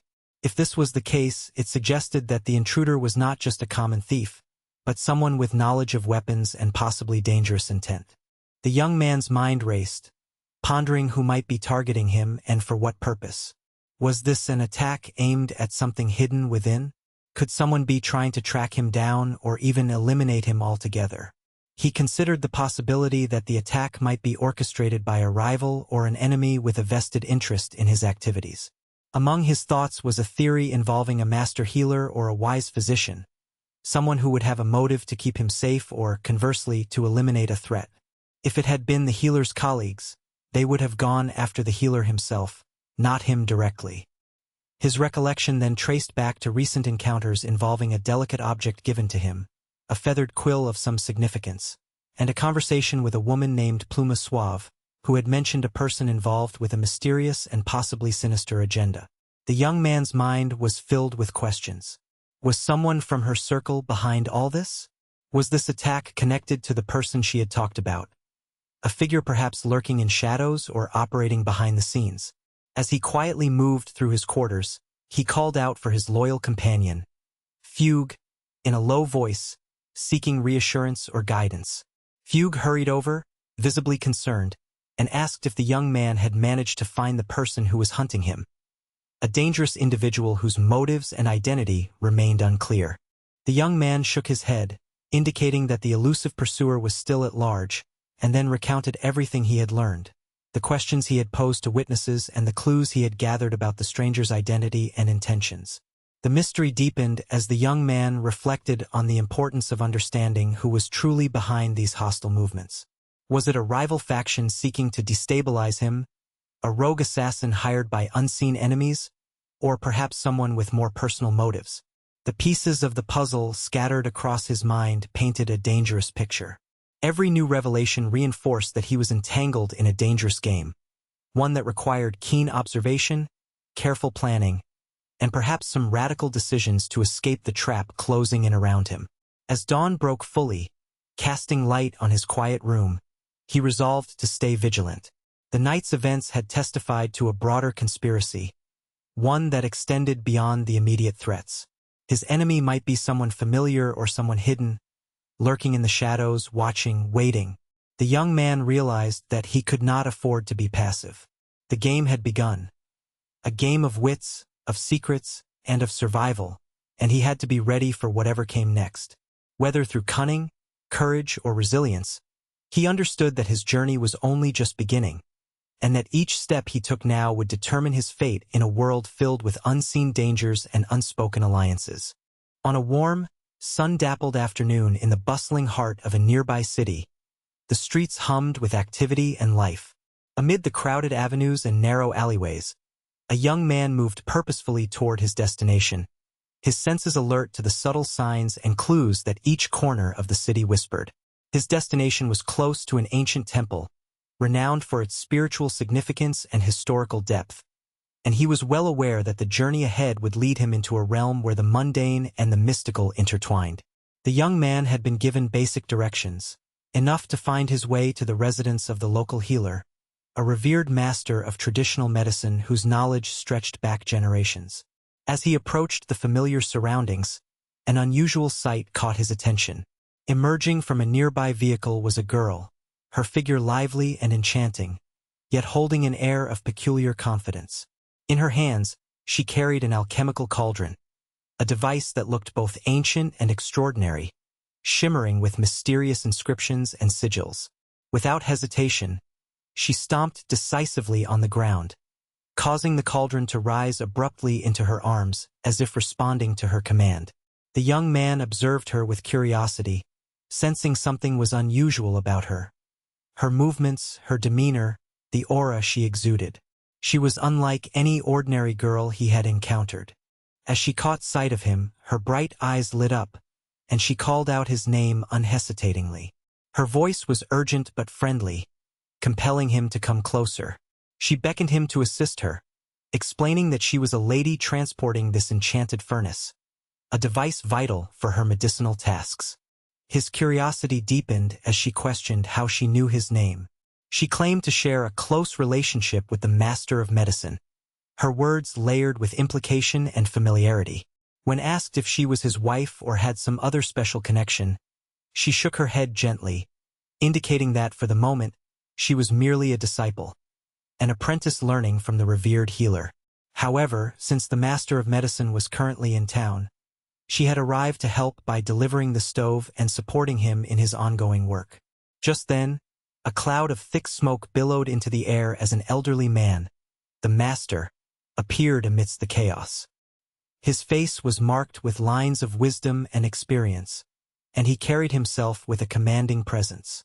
The man hurried toward them, his gaze sharp and alert, his arrival greeted by the scent of burnt herbs and the lingering aroma of incense. He had evidently been waiting for their arrival, perhaps monitoring the scene from afar. Turning to the young man, the master inquired solemnly whether he had been attacked during the night. The young man nodded, affirming that he had indeed faced an assault. He described how the attacker had left a sword behind in his chamber, an ominous sign that suggested a violent confrontation. The master's expression grew more serious, and he revealed that the assaulting individual had already claimed the lives of several other victims, murders shrouded in darkness and intent. He then turned his piercing gaze toward the young man, asking him how he was feeling. Son, the young man's name, responded that he felt an odd mixture of excitement and adrenaline, an almost psychotic thrill that heightened his awareness and sharpened his senses. The girl and the master exchanged knowing looks, recognizing the peculiar nature of this young disciple's psychological state. As the conversation progressed, the master explained that he had placed a protective barrier around Sun, a magical shield imbued with poison-resistant properties designed to safeguard him from harm. This barrier had helped him survive the relentless attacks. The master humbly apologized for involving Sun in these dangerous affairs, explaining that it was an unavoidable part of the ongoing efforts to root out the threat. Sun nodded in understanding, expressing gratitude toward the master for his protection. He then showed the spirit ghost, a faint, shimmering apparition that hovered nearby, explaining that he believed someone was hunting him. The spirit flickered with translucent light as it drifted closer, whispering unsettling tales of unseen pursuers. The master of medicine contemplated this possibility seriously. A nearby girl, observing the scene, suggested that if Sun could be given the proper techniques, he might be able to eliminate his pursuers entirely. The master agreed, hinting that such methods existed and could be uncovered through diligent research. He began to sift through ancient archives, scrolls and records kept by a learned scholar named Sangan, whose reputation was as formidable as a defensive weapon during times of war. The young man eagerly asked about Sangan's identity, prompting the master to narrate stories of the scholar's extraordinary resilience. Sangan was famously dubbed the nuclear bomb of his era because he had survived a devastating attack that leveled a village with a single explosive. The scholar had emerged unscathed, thanks to extraordinary protective energies and techniques. The master explained that Sangan's records contained detailed instructions on how to detect followers or enemies using mental energy, an esoteric skill that could reveal hidden threats lurking in the shadows. With this knowledge, the master sketched out a plan. If someone was affected by poison or other mental assaults, they would need an antidote which could be purchased from specialized herb shops. He enumerated 4 rare ingredients essential for brewing a potent antidote, a mixture designed to purify and negate various toxins and mental manipulations. The young man took mental notes and expressed his thanks, grateful for the guidance. Meanwhile, on a distant island, home to the spirit of the butterfly, the gentle breeze caressed the figure known as Soft Feather. She was quietly reading a scroll about cultivators, those who sought enlightenment and mastery over their internal energy. Her eyes caught a passing mention of a floating island, a mysterious place of legend that attracted her curiosity. The island was veiled in mist and surrounded by an aura of mystique, floating high above the sea, enticing adventurers with promises of hidden knowledge and rare treasures. Soft Feather regarded the description carefully, her mind wandering to possibilities. She considered visiting the legendary site but was hesitant, knowing she must first prepare herself properly. As fate would have it, a man approached her, his expression cautious yet curious. He asked where she intended to go. She explained that she had seen a beautiful and intriguing place and wished to explore it for enjoyment and discovery. She politely requested her father's permission to go, emphasizing her desire to experience something new. Her father, a wise and protective figure, responded affirmatively, but with the condition that she first familiarize herself with the fundamentals, practicing her cultivation, strengthening her spiritual core, and ensuring she was prepared for the challenges that such a voyage might entail. This cautious approach reflected his deep understanding of the dangers that lurked within the unknown, the unseen threats and challenges that awaited those who dared to venture into mysterious realms beyond the safety of their familiar surroundings. As Soft Feather nodded in agreement, her mind continued to contemplate the vast, uncharted territories that beckoned from beyond the horizon. Her gaze settled on the shimmering sea, where the silver surface reflected the sun's rays, casting a mesmerizing glow. She was filled with a sense of adventure, an unquenchable desire to explore the secrets of the universe and uncover truths hidden deep within the fabric of the cosmos. The scene shifted back to the setting where the young man and the master of medicine continued their dialogue. The master, ever the wise healer, began to speak of ancient techniques and secret arts, methods passed down through countless generations, to detect and track enemies using mental perception. He described the intricate process of sensing the subtle fluctuations of mental energy, a skill that required intense focus and a deep understanding of the spiritual currents running through the universe. He demonstrated how, through careful observation and mental discipline, one could identify the presence of those who sought to hide or manipulate others. This knowledge was invaluable in the ongoing struggle against unseen enemies and malevolent forces. The master emphasized that such skills were not just theoretical. They could be cultivated and mastered with persistent effort and proper guidance. With the newfound knowledge, the young man felt a surge of confidence. He understood that his survival depended not only on physical strength but also on mental acuity and spiritual awareness. The master then outlined the steps to brew the antidote against poisons and mental attacks, providing detailed instructions on sourcing the rare ingredients, each carefully selected for its unique properties, and the precise method of preparation.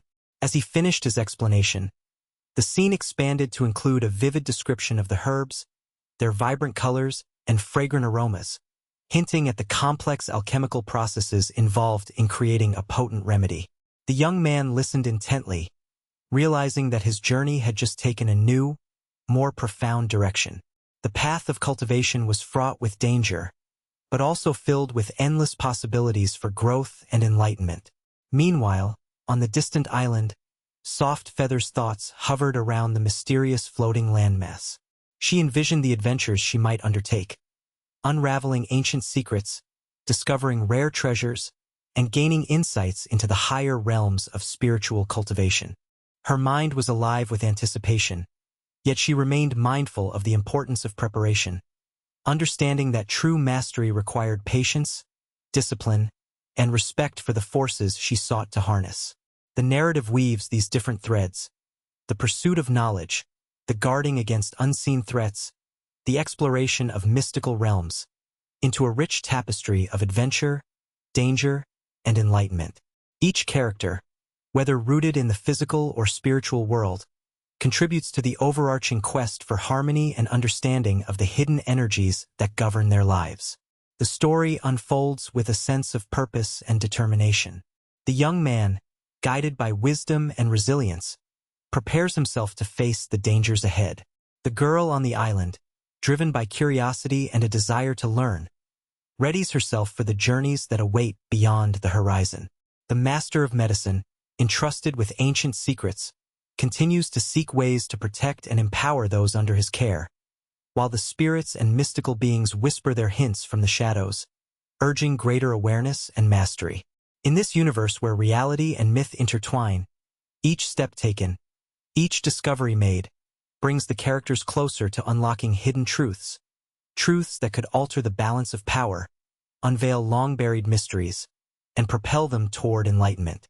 Their intertwined destinies serve as testament to the endless pursuit of knowledge, strength, and harmony amid chaos and darkness.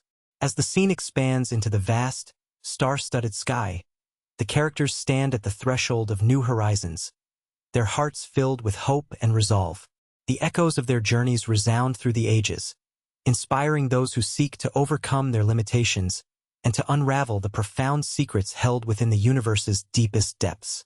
With every breath, every thought, they forge ahead, driven by an unyielding quest for truth and mastery over their destinies. In a world teeming with turbulent adventures and perilous encounters, a determined young warrior found himself immersed in a whirlwind of events that tested his resolve and shaped his destiny. It all began one bright morning when, filled with enthusiasm, he sprinted down the winding streets of his city, eager to accomplish a new task he had set for himself. His mind was filled with excitement as he thought about the upcoming challenge, and with a gentle determination, he approached his father to share his plans. The young man's gentle voice conveyed a desire not just to succeed, but to master certain techniques that would elevate his skills to new heights. His father, wise and understanding, nodded thoughtfully, explaining that before diving into such endeavors, he needed to familiarize himself with specific methods and approaches. The boy, energized and eager, promised to start practicing immediately, unaware of the intricate journey that awaited him. Meanwhile, across town, a close-knit group of mischievous friends woke up early, their camaraderie unbreakable and their spirits lively. At precisely 9 in the morning, the young hero's friends received a visit from him as he brought breakfast to their hideout. Playfully, they inquired about Malmu, a mutual acquaintance whose recent sadness had become a matter of concern. The friends recounted that Malmu had been deeply distressed and disappointed, casting a shadow over their usual lively interactions.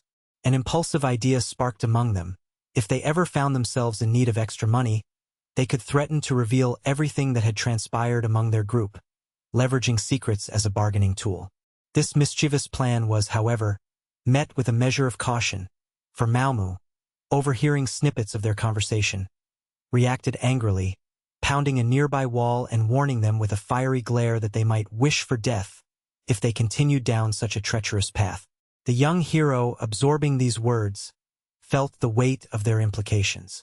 Later that day, as the clock struck 10:30, he sought out one of his friends, asking for assistance in locating certain information on the internet, an act of kindness that the friend readily agreed to, sensing its importance.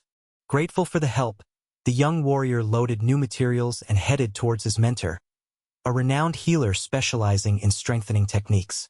The healer's reputation in their community was well established, and the young man wished to repay him, especially since he was working to improve his own methods for cultivating physical strength.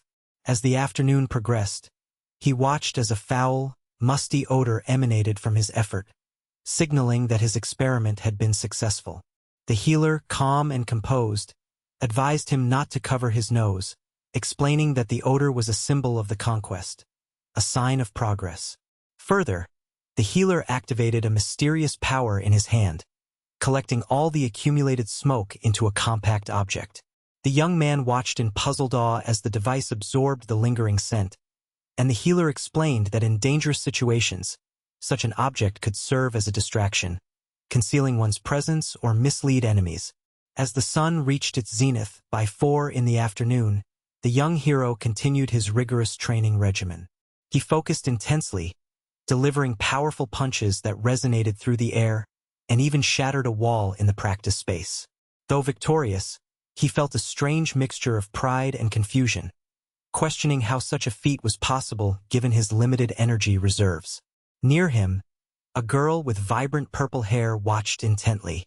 She introduced herself as Nibla Purpura, explaining that strengthening the body inherently increased one's spiritual energy, an essential insight in their universe. She emphasized that even lifting heavy weights could expedite this growth, although she warned that, in this world, training schedules had to be much more intense than those known in ordinary realms. He responded with determination, vowing to train rigorously every morning to pursue this goal. Yet, another feeling lingered within him: boredom, prompting Nibla to suggest that his efforts could be more engaging if he focused on battling the bloodlust that emanated from the scent of a particular sword. Ambition ignited within him, and he followed the trail of this ominous aura to a nearby district named Hangon. There, he inquired about a mysterious corpse, and the woman he met confirmed its existence. The sight was ghastly, a body ravaged by venom, rendered into a melted, unrecognizable mass. Despite the grotesqueness, she observed that the body seemed to belong to more than a single individual, indicating that his companion had also fallen victim to the same poison. Faced with this grim reality, he questioned what course of action to take. The necessity of gauging the strength of the attacker became clear, for only by understanding the enemy's power could he hope to confront and overcome them. The young warrior, firm in his resolve, declared that whether he had to shed blood or sacrifice himself, he would do whatever was necessary to protect his friends and loved ones. His words carried a heavy weight, an unwavering vow to face whatever dangers awaited him, regardless of the cost. Back in their quarters, the group of friends was engaged in a serious discussion. One of them had attempted to locate certain rare ingredients needed for a vital project, but their search revealed that only some stores carried the essential items. Without hesitation, he promised to send the exact locations of the shops he discovered, determined to aid his comrades.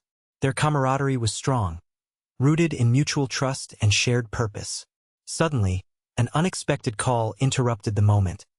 A phone ringing sharply, demanding attention amid their focused conversations. The young hero, always alert, recognized that this message might carry vital information or urgent news, and he prepared himself to face whatever new challenge or revelation awaited him next. His journey was one of constant growth, relentless pursuit of strength, and unwavering loyalty to those he cared for, shaping him into a figure destined to carve his own legend amidst a world rife with chaos and mystery. In the shadows of a quiet evening, a young man named Sun found himself caught in a tense and dangerous situation that was both perplexing and perilous. It all began when his cousin, a woman with a distinctive hunchbacked posture, approached him with concern etched across her face. She inquired quietly whether something unusual had transpired recently, and upon receiving a silent nod from Sun, she urged him to come closer and offer assistance. Without revealing too much, she explained that she needed help to carry a few items swiftly and discreetly, implying that time was of the essence. Her voice, although seeming familiar, carried an odd, unnatural tone, as if it were not her own. Sun sensed that something was off, that her words were possibly being manipulated or echoed by another entity siphoning her voice for an obscure purpose. She hung up abruptly, directing Sun to inform a few trusted friends and to prepare for a quick ascent up a nearby staircase. Steeling himself, he climbed cautiously, convinced that despite the voice sounding like hers, it was not actually her speaking. His intuition told him they were using her as a conduit to bring him somewhere else, somewhere hidden and potentially perilous. Reaching the rooftop, Sun took a moment to survey the entire cityscape from his elevated vantage point. His mind pressed intensely, focusing his mental energy to observe beyond the physical plane.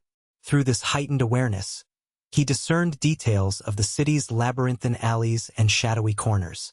In a secluded alleyway, he spotted a figure lying motionless on a bench, and beside her, a man with a sinister appearance. His features did not match the description Sun remembered from her accounts. He appeared more menacing than she had ever described. Suddenly, the sinister man's eyes shifted in Sun's direction. The young man realized with a jolt that he had been discovered by the enemy. At that precise moment, his phone vibrated in his pocket, a signal that it was no coincidence. He comprehended that this was all part of a trap set by his adversaries. He answered cautiously, hearing a voice on the other end, cold, deliberate. The caller announced that they had found the missing student and suggested it would be advantageous for Sun to appear at the location within 10 minutes. The tone carried an ominous undertone, hinting that if he didn't hurry, that young lady, as they referred to her, would face dire consequences. Minutes later, Sun reported his arrival, and the intruder on the line praised his punctuality, expressing regret for the initial surprise. As Sun observed from afar, he saw the figure of the malicious man approaching, congratulating him briefly before apologizing for the abrupt encounter. The scene was tense. Sun kept watch as the villain's gaze lingered on the girl lying on the bench, her serene face contrasting with the twisted expression of her attacker. The villain's face contorted into a manic grin as he declared, with unsettling certainty, that no matter what efforts were made, he needed her alive, at least to some degree. With that, he began to activate a strange energy, flexing his arm, his eyes gleaming with unnatural force. Sun immediately understood that the man was about to initiate some form of dark ritual or power gathering, possibly for evil purposes. Without hesitation, the villain lunged towards Sun, throwing a punch in a brutal attempt to subdue him. However, Sun's reflexes were sharp. He evaded the attack with ease, understanding that the man's physical power was limited, his confidence seemingly fueled by wild delusions rather than true strength. As they engaged, the villain questioned aloud why, if Sun appeared so powerless, others insisted on taking him seriously. He seemed to resent that despite his bravado, he was merely a mortal, fleeing from the city, driven by a promise made by his former boss to escape the chaos and disgrace. The man's accusations grew more bitter. He cursed Sun, claiming that all misfortunes stemmed from him. Connecting the dots rapidly, Sun deduced that the villain was likely involved in the poisoning incident that had occurred recently, marking him as a key suspect in the sinister plot that had unfolded. The antagonist, resorting to desperate measures, drew a glinting blade and declared that there was no way to escape now. Sun, calm and collected despite the danger, reached behind his back and produced a mysterious liquid, some form of body temper, questioning whether that was what the villain truly sought. Enraged, the man yelled furiously, ordering Sun to throw the liquid immediately. But Sun, with practiced ease, held onto a concealed weapon and warned him that he was merely an ordinary man, unarmed with any supernatural powers. He challenged the villain openly, telling him to come forward and take what he wanted, explaining that as long as his cousin was safe, He would do whatever was necessary. The villain's eyes turned a fiery red as primal hunger overtook him, saliva dribbling down his chin. He charged again, driven by obsession, desperate to obtain the mysterious liquid. In a swift, brutal moment, the villain managed to cut Sun across the chest, a savage wound that left his body momentarily torn apart. His figure collapsing, bleeding heavily. The scene was intense. Sun's body lay shattered, and the pain was overwhelming. Yet somehow, with effort and resilience, he managed to stay conscious. The aftermath was grim. Sun struggled to comprehend what had transpired, his mind clouded by shock and blood loss. The villain, now victorious, looked down at him with a cruel grin, knowing that only he and the master of medicine, an ancient healer with special privileges, had the authority and knowledge to interpret the strange, dark sword the villain wielded. This weapon was a forbidden relic, visible only to those with explicit permission from the mysterious figure who had sent it into play. It emanated a sinister, blood-stained aura that was almost too overwhelming for ordinary senses to endure. The villain, pointing the bloodied blade at Sun's trembling form, sneered as he demanded to know his final words. Sun's lips moved, but before he could speak, the villain cut him off again, his mind consumed by dark fervor and hatred. The scene was charged with a threatening silence, the air thick with impending violence. At that very moment, a divine force seemed to ripple through the air, as if gods themselves were observing the unfolding scene. The young man, caught in the midst of his hurried actions, glanced around briefly, sensing an unseen presence watching him. He was about to proceed when an unexpected impulse seized him. He decided to taunt the boy before the inevitable end. With a mischievous grin, he mocked, asking in a teasing tone whether the boy had any desire to listen or if he simply accepted his hopeless fate without resistance. He believed that such a confrontation was predetermined. He had no doubt that no one would ever truly harm his family. As he spoke, the figure stooped down, carefully gathering a collection of small objects scattered on the ground. To the untrained eye, they seemed insignificant, but the onlooker, a cultivator himself, assessed the scene with a different perspective. He immediately recognized that among the debris was an insignia, a token that could identify this individual's affiliation and reveal his organizational ties.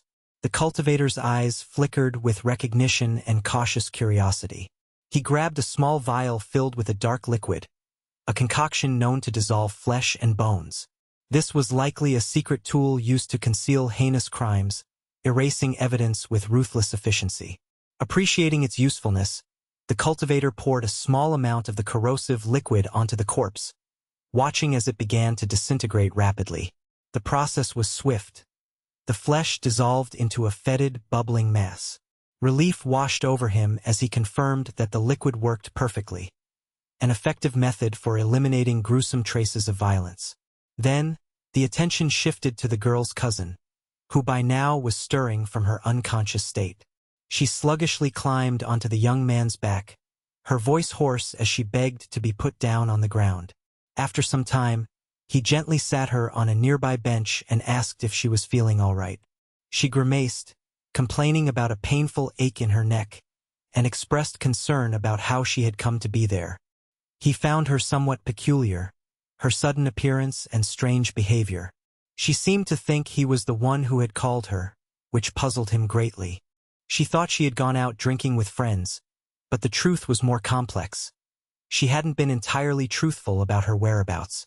Nevertheless, he sensed that she was being sincere now. She lowered her gaze and muttered that she would be fine, trying to hide her unease. As night fell, she suggested that if everything was all right, she should be taken home. Before they parted, she remarked that she found the young man's maturity remarkable. Her words echoed a faint acknowledgement that perhaps her perception was influenced by the fact that he had recently taken a life. Still, he dismissed the idea casually, insisting it was an insignificant matter, a mere impression derived from the circumstances. High atop a towering building, the healer named Burpel warned his master that the situation was becoming increasingly dangerous. Nonetheless, he cautioned his leader that Sane, the young cultivator, would never abandon his side. It might be best to surrender, he suggested, for the young man always seemed to get what he wanted. Sane, meanwhile, silently reflected on his own actions, contemplating whether his recent deeds had stirred something deeper within him. Beyond the city walls, atop the pinnacle of a grand edifice, a figure watched silently. The scene was tense, filled with unspoken power and hidden agendas. The healer perceived that Sane had done well thus far, yet he knew that a skill tracker could uncover the traces of their recent clandestine activities. To conceal their footprints and secrets, he cast a powerful spell, enveloping the scene in an enchanted obscurity. The spell hid everything that had transpired, effectively erasing any evidence of their movements and actions. Later, Sane returned home, where he took out his medallion, a small, intricately crafted pendant that carried significant meaning, and snapped a photograph of it. His purpose was to show it to others to seek insight from a trusted group. The representative from the Northern River region, a seasoned cultivator with extensive knowledge, declared he had never encountered such a symbol before. It appeared to belong to a minor faction, an obscure fragment of a larger, hidden network. Yet, Sane wanted to know more. He pressed for details, emphasizing that the information was exceedingly important to him. The northern representative became cautious, sensing the gravity of the request. He inquired if Sane wished to determine whether the faction was an ally or an enemy, and Sane's reply was unequivocal. They are enemies. Some time later, a calm and composed figure, known as the Feather, spoke softly but with firm resolve. She apologized sincerely, explaining that her father knew nothing about the matter, but she assured Sane that soon she would leave the city to assist in resolving the crisis. Her words carried an air of dedication and purpose. Meanwhile, in her private chamber, she was filled with excitement by the prospect of completing her father's mission. She was determined to contribute to the downfall of their enemies and to support Sane's cause. Then, a sudden realization struck her. She had sent a private message, inquiring if anything unusual had happened lately, sensing that something was wrong. She understood that this was the so-called sixth sense of women, a keen intuition that often predicts impending danger. Sane, upon reading her message, confided that he had taken a life that day. To her, that fact was insignificant compared to the larger picture. She reassured him that everything would be fine, emphasizing that she was nearing the end of her training and would soon meet with him again. Her words were filled with resolve and hope. Simultaneously, her father observed all these exchanges from afar, pondering the true identity of the mysterious and dangerous figure they had encountered. An individual whose name and motivations remained shrouded in shadow. His concern grew deeper, for this person was someone whose influence could threaten everything they had fought for. Meanwhile, Sane was resting comfortably when he was suddenly awakened by an urgent call. Someone was searching for a well-known Taoist master, someone notorious across the region as a figure under intense scrutiny. The caller looked for the master, known among the cultivators as stressed by the mountain of books, because he often carried a heavy burden of knowledge and responsibilities. The caller's voice was anxious, seeking this sage for a critical reason. The Taoist master, hearing this, recognized the gravity of the situation and prepared himself for an unexpected encounter, knowing that whatever was coming would test his wisdom and resilience to their limits. As the night deepened, the city's shadows grew longer, cloaked in secrecy and anticipation. Every movement, every whisper, seemed to carry multiple layers of meaning beneath the surface. Sane's mind was filled with questions about the future, about the factions, the hidden enemies, and the dangerous power plays that were now unfolding all around him. Each step he took was fraught with uncertainty, but also fueled by a steadfast desire to protect his loved ones, uncover the truth, and carve his own destiny amid the chaos. These moments, charged with tension and silent resolve, marked the beginning of a new chapter, one where alliances would be tested, secrets revealed, and the true nature of power would finally be uncovered in the crucible of impossible circumstances. Once, in a quiet corner of the bustling city, a man sat pondering the mysterious connection he had recently uncovered between his past and an enigmatic medallion. The story of how he obtained his current number from a renowned master of medicine was straightforward yet layered with hidden implications. The master had told him he could only vaguely recall the origins of the medallion, hinting that it was something that had been with him for over 4 decades. The medallion, he said, was associated with an incident that changed his life forever, one that involved a brutal massacre in a remote village. Years earlier, during his early days of training, the master had been called to a seemingly abandoned settlement where all its inhabitants had been murdered in a gruesome event. The air in the village was thick with blood and silence, a haunting memory etched into the landscape. As he investigated, he discovered near one of the fallen bodies a small, intricately carved talisman. That day, deeply affected and fueled by a desire for justice, the master vowed to bring those responsible to account and to prevent others from suffering similar fates. His efforts, unfortunately, bore limited fruit. Though he managed to eliminate some of those involved, the rest of the assailants vanished without a trace, leaving behind only headlines of horror and a trail of unanswered questions. The man listening to these tales pressed him for further clues, eager to understand if there were still leads that might lead to organized groups behind those massacres. The master nodded thoughtfully and revealed that new information had emerged, perhaps even a way to locate the clandestine organization responsible. Nevertheless, he explained that his current commitments kept him occupied with a critical mission. Still, he promised to send some talismans, artifacts of power and protection, to aid the listener in his quest. These talismans, he explained, had been used by only one person, the master himself, and each was imbued with a specific property. One type of talisman for defense, another to strengthen weapons, specifically swords, and yet another, and perhaps the most vital, meant for purification, effective against malevolent cultivators controlling ghosts and dark entities. As the master pondered, he mentioned a name that had surfaced among his records, a name that, in his opinion, had lost its proper place among the collection of knowledge, a name that no longer suited its bearer and needed to be replaced. It was a suggestion rooted in the shifting nature of identities and stories, reflecting the fluidity of memory and legend. The master then fell into deep thought, contemplating the significance of this change. The following morning, the man awoke with a jolt, noticing a cold blade lying beside him on the bed. The realization struck him with icy clarity.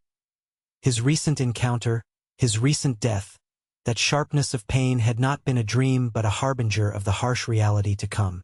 The blood on his hands, the deadly resolve, all signaled that he too was destined to face the master once again sooner rather than later.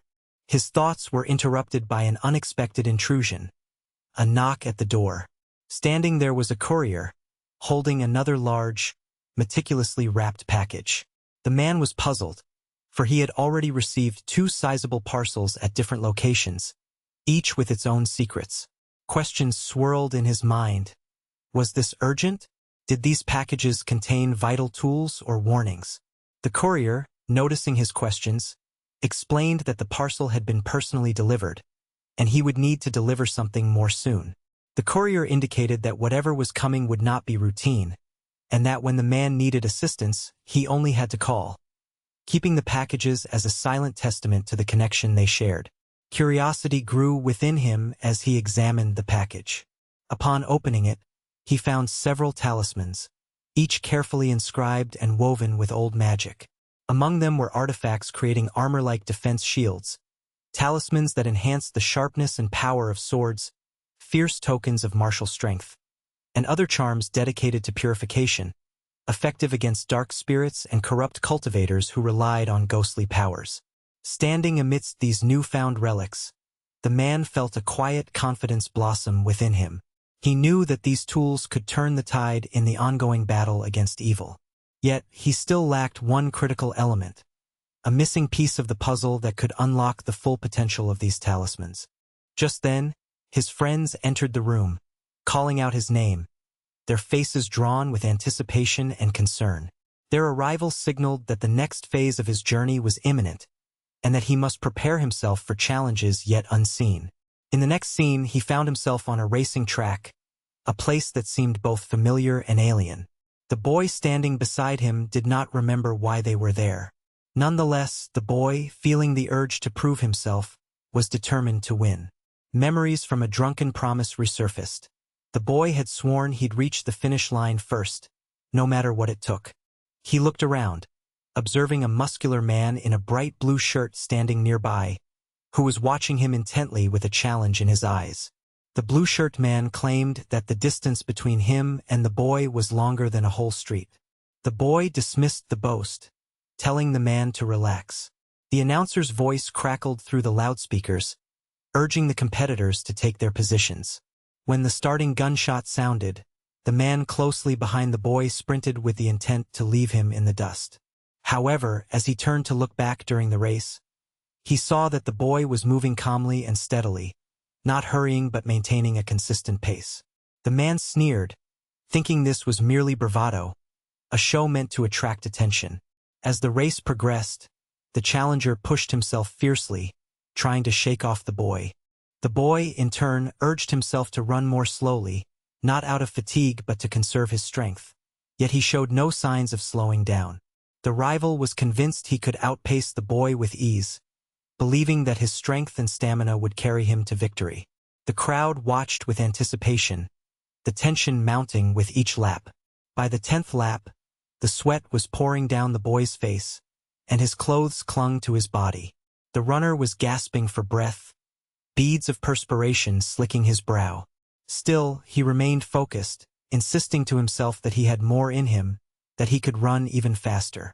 The blue-shirt man, meanwhile, looked increasingly exhausted, surprised at the boy's tenacity and calm resilience. This scene painted a vivid picture of determination and rivalry, of one young athlete pushing himself beyond his limits, driven by a promise made in a drunken stupor, and of an opponent underestimating his opponent's hidden strength. As the race drew to a close, each competitor's resolve was tested, revealing not only their physical endurance but also the mental and emotional depths that fueled their striving for victory. The outcome remained uncertain, yet one thing was clear. In that moment, perseverance and steadfastness reigned supreme. Once upon a time, a young boy named Sun found himself feeling increasingly exhausted as he stood atop a hill, gazing intently at the horizon. An unsettling, almost malevolent spirit seemed to hover nearby, casting a sinister shadow over the scene. As Sun looked back toward his friends, a surge of fear overtook him, and without hesitation, he sprinted away, fear gripping his every step. His vision blurred, and the world around him seemed to spin as he pushed himself forward, desperate to escape the ominous presence. Despite the growing terror, Sun felt a flicker of pride and determination, convinced that he was on the cusp of becoming the true champion in his quest. With relentless speed, Sun darted towards the finish line, weaving through the crowd that cheered him on. His friends watched in awe as he surpassed all expectations, crossing the ultimate barrier with an effortless grace. Their voices erupted into jubilant celebration, exclaiming that Sun's performance had been nothing short of extraordinary. Meanwhile, a rival, who had watched Sun's victory with disbelief and frustration, lay sprawled on the ground, overwhelmed by the loss. The victorious boy approached the fallen competitor, offering words of commendation, saying that he was a worthy opponent and that with hard work, anyone could achieve greatness. Those words, intended to be encouraging, struck a sour note with the rival, whose pride was wounded. Sitting amidst the dust and debris, he felt a mixture of humiliation and anger. A close friend of Sun then approached him, bringing news about a recent investigation he had been working on. He described a particular store, recently known for selling large quantities of 4 specific items, an encounter that seemed promising for the ongoing quest. The friend was convinced that this lead could finally reveal a crucial clue. Later, in the privacy of his chamber, Sun examined his surroundings, confident that the pieces of the puzzle were falling into place. He possessed an invisible blade, a relic forged by a master alchemist's expertise, as well as powerful talismans. In the worst-case scenario, he could offer a spirit, a ghostly entity, as a reward and seek assistance from an ally within his group. It was a strategic plan, but he knew the true challenge lay ahead. Transported into a crowded subway station, the scene shifted to a humid, clammy train. The atmosphere inside was thick with discomfort as passengers grumbled about the oppressive heat. Sun had temporarily kept the spirit of a necklace dormant, pausing its activity until the moment was right. Suddenly, an unfamiliar monk entered the train, prompting murmurs among the passengers. Many labeled him as a foreigner, yet Sun's keen perception detected something extraordinary about him, an immense, palpable power that demanded vigilance. The monk turned and began reciting numerous phrases, addressing the other travelers with prayers and stories of Buddhas, his voice echoing through the confined space. Sun observed intently, noting the strange serenity mixed with potential danger. The rhythmic recitations continued for about 6 minutes before Sun sensed something unusual. The train began to tremble violently, causing chaos among the passengers. In the chaos, a mother clutching her child in her arms was thrown into dire peril. The train had collided violently with a wall, and everyone was being hurled forward uncontrollably. In a flash, the mother released her child, who was now headed straight toward a shard of shattered glass hurtling through the air. Sun reacted instinctively, rushing forward and shielding the boy from the impending danger. He managed to lift the child to safety, asking if he was unharmed. The boy nodded with a smile, clearly shaken but alive. Sun then decided to help the mother search for her other child amid the wreckage, but he soon realized something strange. The train's violent tremors had caused significant destruction, yet everyone looked surprisingly unharmed, as if protected by unseen forces. As Sun touched the wreckage, a sudden cry pierced through the chaos, the distant voice of the monk. From the shadows of the train, the monk appeared, cloaked in an aura of unnatural energy, and called out heading toward the back of the carriage.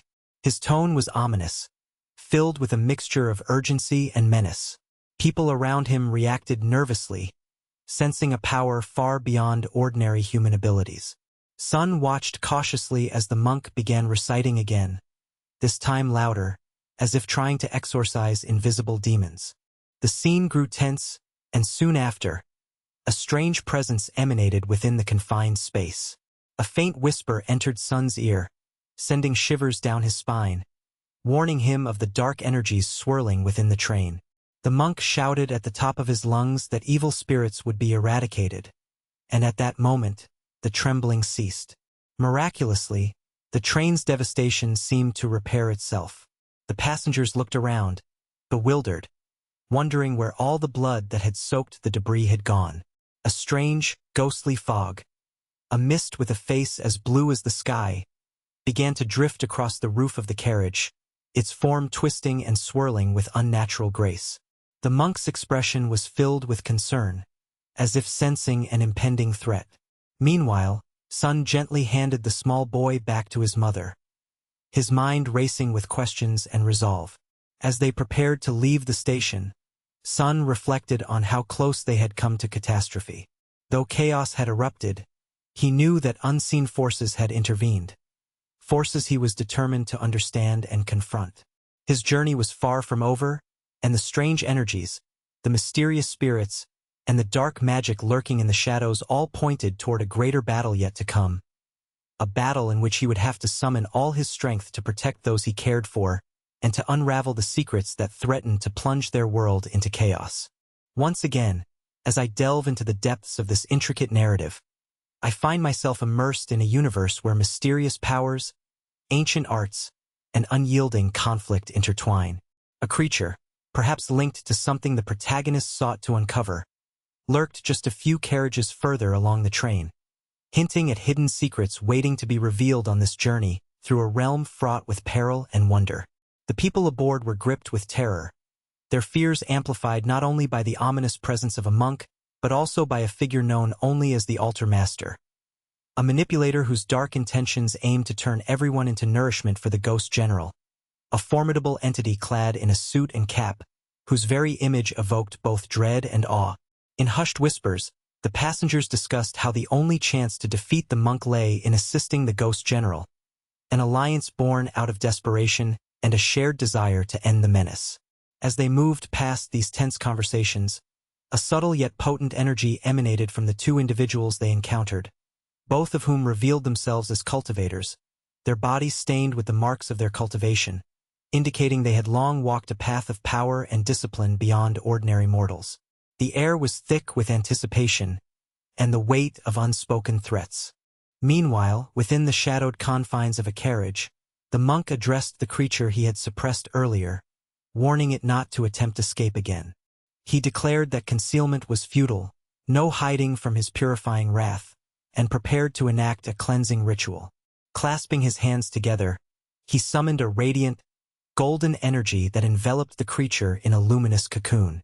At that precise moment, the other two figures lunged forward, launching a creature towards the monk in desperation, commanding him to desist from his assault. Yet, the monk only smiled, assured that a virtuous light protected him, a divine shield that rendered him immune to hurt. The entire train seemed to shimmer with a golden glow, blinding in its brilliance, obscuring the surroundings from those nearby. As the creature was eradicated in a burst of luminous energy, the monk announced that it was now too late for salvation. An azure image appeared in the heavens, shimmering against the darkened sky as the creature was consumed entirely, a symbol of the cosmic struggle unfolding before their eyes. One of the men, overwhelmed by the chaos, urged his compatriots to fight with all their might to halt the monk's destructive progress. He rushed to attack, his fist aimed at the monk with determined fury. However, the monk merely grinned, unfazed by the assault. With confidence, he explained that an enlightened, virtuous light shielded him, a divine barrier that protected him from harm. Without resistance, he held his ground as the attacker's fist approached, only to be met with an effortless defense. The assailant attempted a punch aimed at ending the monk's life, but the monk dismissed him as an idiot with a dismissive wave. Suddenly, the monk struck him back, slapping him across the face and delivering a solid blow to the chin. The young man opened his mouth to speak, perhaps to protest or plead, but before he could, he was struck yet again. This time a heavy slap that silenced him entirely. The monk continued his relentless assault, muttering that those bound to malevolent spirits had no rights or protections, their existence an affront to divine order. As the battered men lay sprawled on the ground, the monk's expression remained calm and confident, smiling as if indulging in a grim satisfaction. He remarked that purifying such spirits would only make him stronger, each victory increasing his power in ways that defied understanding. Standing amidst the chaos, he wondered silently whether something was occurring ahead, an unseen shift in the ongoing battle. Suddenly, a powerful explosion shattered the silence, echoing through the air like thunder. It appeared as if the spirit of the ghost general was being sealed, a final act of containment as the beast writhed in its agonized last moments. In response, the monk issued commands, urging the spirit to return to the righteous path. Talisman after talisman was hurled toward a creature, possibly the bound manifestation of the spirit or a guardian creature, while behind him, the two men desperately pleaded for the monk to halt his actions. Yet, the monk only smiled faintly, steadfast in his conviction that the creature's purification was inevitable, a process that would elevate him further along his enlightened path. Suddenly, from behind the monk, an unexpected figure emerged, a new presence shrouded in shadow. With swift precision, the stranger left a purple mark upon the monk's back, almost as if branding him with a mark of challenge or defiance. The monk spat blood, startled and confused by the sudden attack, his body losing control and collapsing to the ground.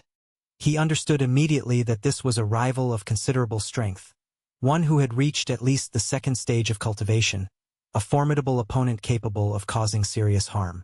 The pressing question lingered in the air.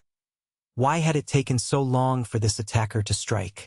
The figure with the mustache, perhaps an associate or subordinate, angrily berated the others, calling them worthless and emphasizing that they had nearly let the spirit of the general slip through their grasp. They bemoaned their failure in meeting their objectives, lamenting the strength of the monk who had thwarted their plans at every turn. Yet, despite their shortcomings, they found some solace, recognizing their own remaining worth in the grand scheme. In a display of defiance, they grasped the monk's foot, pleading for forgiveness, desperately seeking to salvage some hope amid the chaos. They acknowledged the monk's formidable power, recognizing that full defeat was not yet at hand.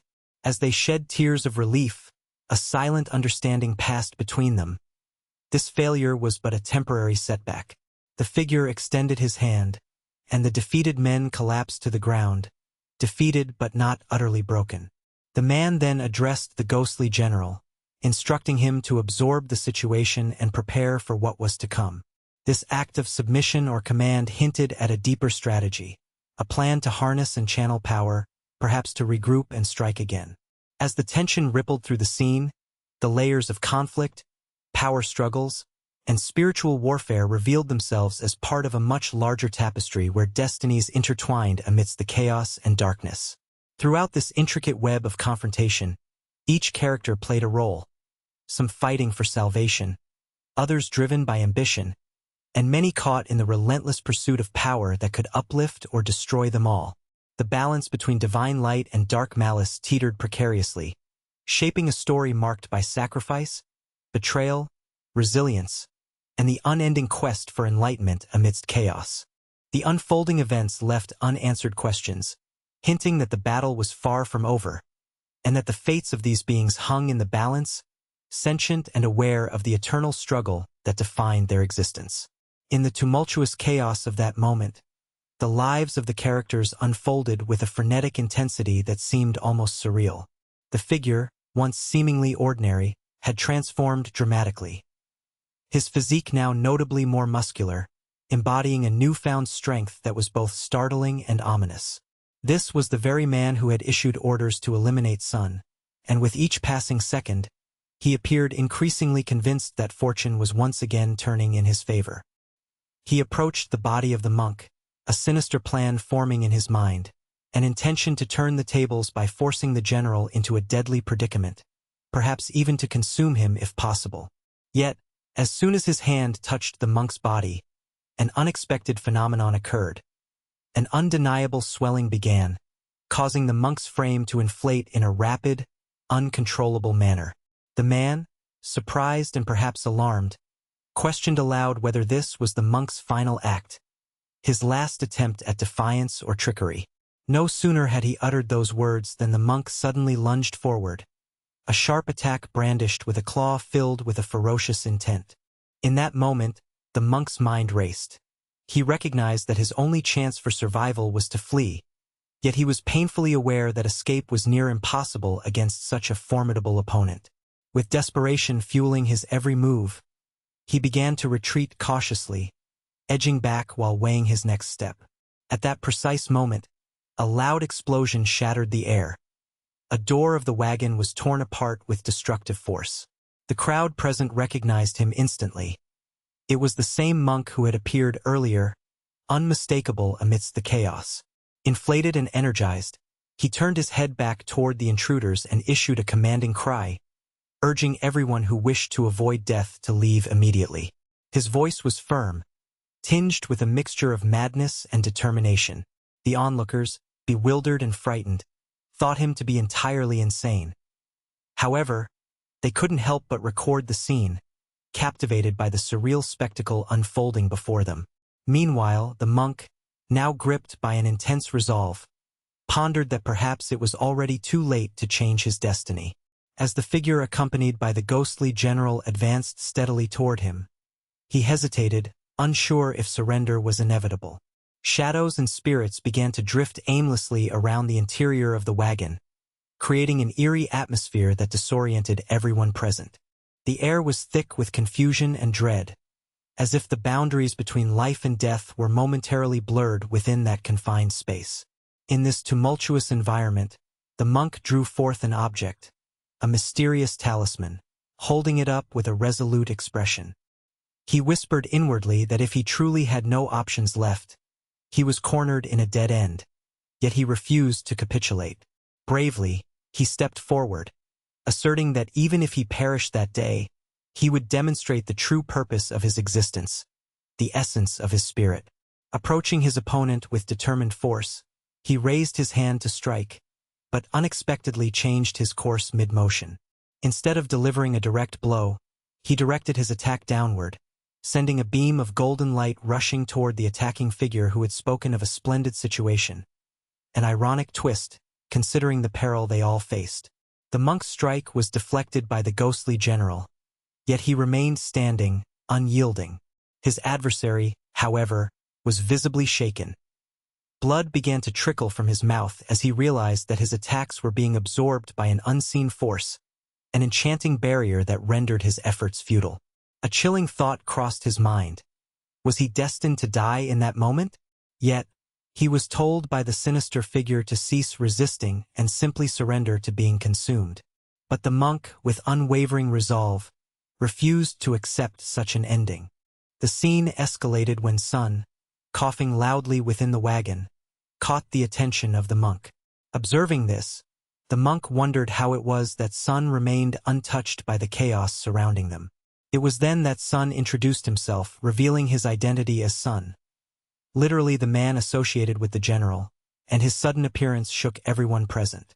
The monk, recognizing this new development, questioned whether opportunities for salvation or rescue might still be within reach.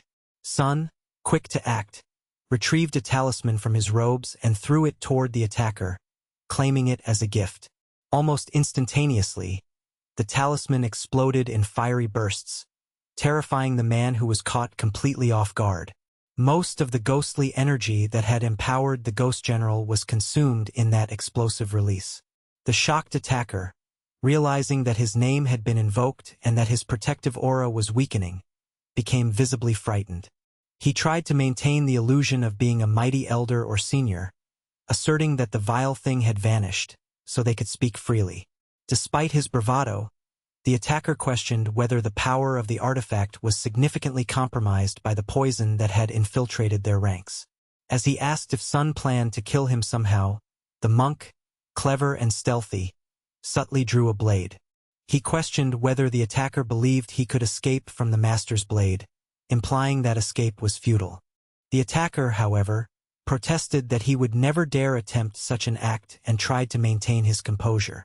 The elder, observing the attacker's hand, noticed something peculiar. A sword of a strange, glowing aura that could reach across kilometers. A formidable weapon capable of striking from afar.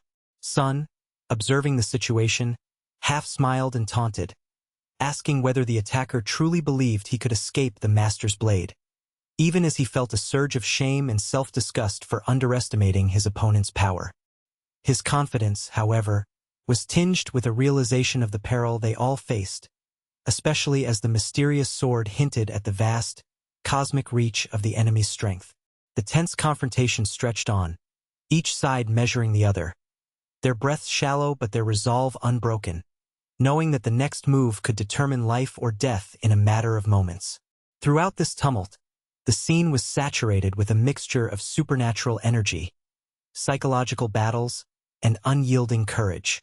The monks and warriors involved fought not only with weapons but with their inner resolve, their fears, and the hope for salvation amid overwhelming darkness. The story continued to unfold, revealing layers of strategy, hidden secrets, and unlikely alliances that would shape the outcome of their desperate struggle for survival and justice. In the dim shadows of that clandestine confrontation, a tense silence hung heavy in the air. The young man remained perfectly still, carefully maintaining his composure so that his opponent would suspect nothing. Every muscle in his body was tense, yet he acted calm, pretending to be unconcerned while secretly preparing for the inevitable. This was a delicate dance of patience and deception. He knew that any sudden move could spell disaster. As the adversary advanced, wielding a sharp blade with lethal intent, the young man's mind raced to maintain his composure, his heart pounding with anticipation. Suddenly, the attacker's blade halted just mere inches from his forehead, stopping cold in midair. The opponent, visibly surprised, hesitated and then questioned aloud why he had provoked such an unearthly being. The young man, with a steady voice, explained that he was offering a fleeting opportunity, an act of mercy, so that no one should believe that elders are inherently cruel to the youth. He declared that he was willing to grant a last chance. As long as the attacker survived this encounter, he would be spared. The assailant lowered his head in contemplation, pondering the talismans he carried, objects renowned for their life-saving properties, questioning whether they could truly make a difference. Turning to the young man, he asked if what he claimed was genuine. The young man, known as our boy, nodded affirmatively, warning the attacker never to tarnish his reputation or trust in him. Then, responding with calculated calmness, the young man instructed the assailant to prepare himself, and with a swift motion, cast 2 seals onto his sword. Instantly, a slash of energy surged forward, slicing through the attacker once again. The opponent was forcibly split into parts, collapsing onto the ground with a muffled cry.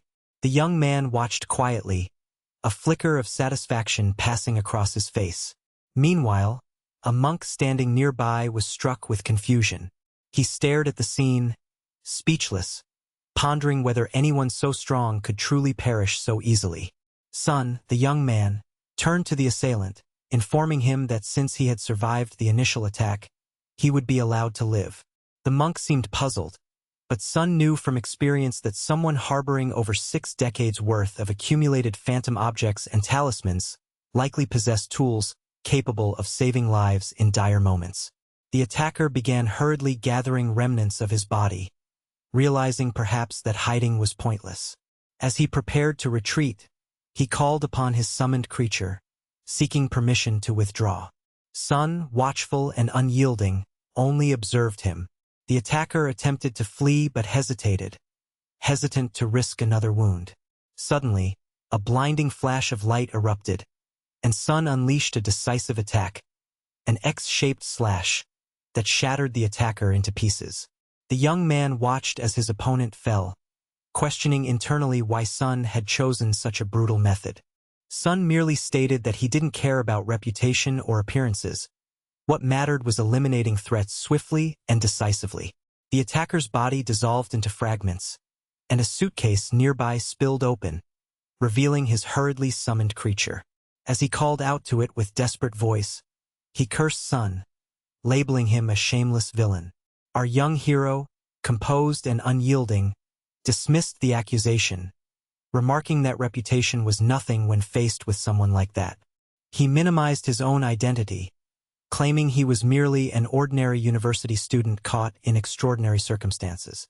In his fury, the attacker spat curses at Sun, advancing with malice in his eyes. As he drew closer, Sun casually sidestepped, and the attacker suddenly collapsed onto the ground, dead from a fatal strike. Nearby, the master of the altar, presumably an ally or protector, had been slain as well. Sun, unshaken, exhaled slowly and retrieved a special liquid, an artifact designed to dissolve corpses. With meticulous care, he poured the liquid over the attacker's body. The peculiar thing was that only the clothing appeared to dissolve, while the flesh remained intact, resisting the solution.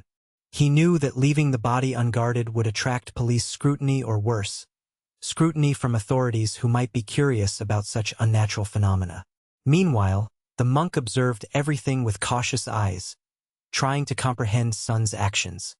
He wondered whether Sun was troubled by the sight of the corpse or simply was executing a strategic plan. Turning to the monk, the young man asked if there was any way to deal with the still intact body without raising suspicion. The monk, glowing with a serene confidence, nodded approvingly, indicating he knew the method. Sun expressed his gratitude, acknowledging that he owed the monk a debt. Yet, the monk simply responded that ultimately, it was the young man who had saved him, and that his actions had been crucial in turning the tide. With this, Sun sat down beside the body, beginning to absorb the residual energies emanating from the decomposing form. The air grew thick with mystical resonance as his spiritual power surged, reaffirming his mastery over such dark arts. Every pulse of energy reaffirmed that, despite the chaos and destruction, he remained vigilant, ever prepared for the next challenge that lurked in the shadows. His presence was like an unyielding fortress amid the turmoil, a silent guardian unwavering in the face of danger, ready to confront whatever threats might arise in the relentless march of his secretive battles. Once upon a time, in a world swirling with mystery and shadows, there was a young man whose life was about to take a turn he could neither anticipate nor fully comprehend. It all began on a quiet, ordinary day when he found himself hurriedly boarding a train to escape the chaos around him. Clutching a battered suitcase, he felt an inexplicable urge, an intuition that something inside it held the key to a greater destiny. As he settled into a seat, he couldn't shake the feeling that the contents of that bag might change everything he knew. He knew well that dawn would soon break, and with it, the awakening of countless people. The carriage's inhabitants, still groggy from sleep, started to stir. When their eyes landed on the young man and his mysterious suitcase, their expressions flickered with curiosity and suspicion. Suddenly, the doors hissed open, and a figure that exuded calm and power stepped into the compartment. It was a monk, his face serene but his gaze piercing. Before anyone could react, the monk positioned himself with unwavering composure, displaying a body that seemed almost otherworldly, immovable and luminous in the early morning light. For a moment there was silence. Then, a brilliant smile broke across the monk's face, radiating a sense of peace that contrasted sharply with the tension in the carriage. The reactions were instant. Panic spread like wildfire. Passengers hurriedly scrambled to exit, their minds flooded with fear and confusion. The young man, seeing this chaos, took advantage of the distraction. With a calm but hurried motion, he slipped away from the commotion, whispering to himself that he was leaving everything in the hands of the monk. His escape was swift and deliberate. He boarded another train, determined to uncover whatever truth lay beneath the surface of this strange encounter. During the journey, he encountered snippets of information, rumors of an incident in the underground metro. Curious, he wondered if his mysterious protector had somehow resolved the turmoil. But before he could indulge in speculation further, he turned on the television and witnessed a shocking scene. The monk, now immobilized, standing silent as the news anchor announced that he was to be decapitated. What struck him profoundly was not just the act but the monk's desperate, unflinching cry, an insistence that he had acted alone, without any accomplices. It was a moment that revealed layers of complexity. The young man saw that the monk, in a paradoxical twist, had chosen to shoulder all the blame himself.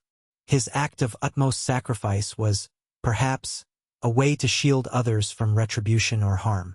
As the camera captured the monk's face, he raised his thumb in a silent gesture of reassurance, conveying to the watching world, and perhaps to himself, that he would not allow anyone else to suffer for his actions.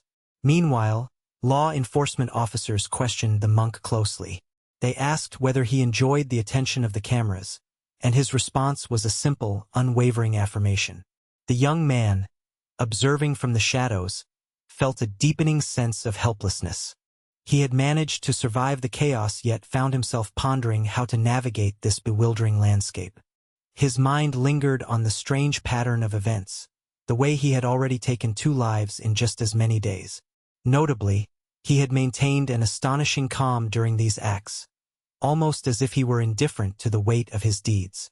He understood that this journey toward strength was a lengthy and arduous one, an unpredictable path filled with hardships and revelations. It became clear that he would have to adapt to many new realities if he wished to grow stronger.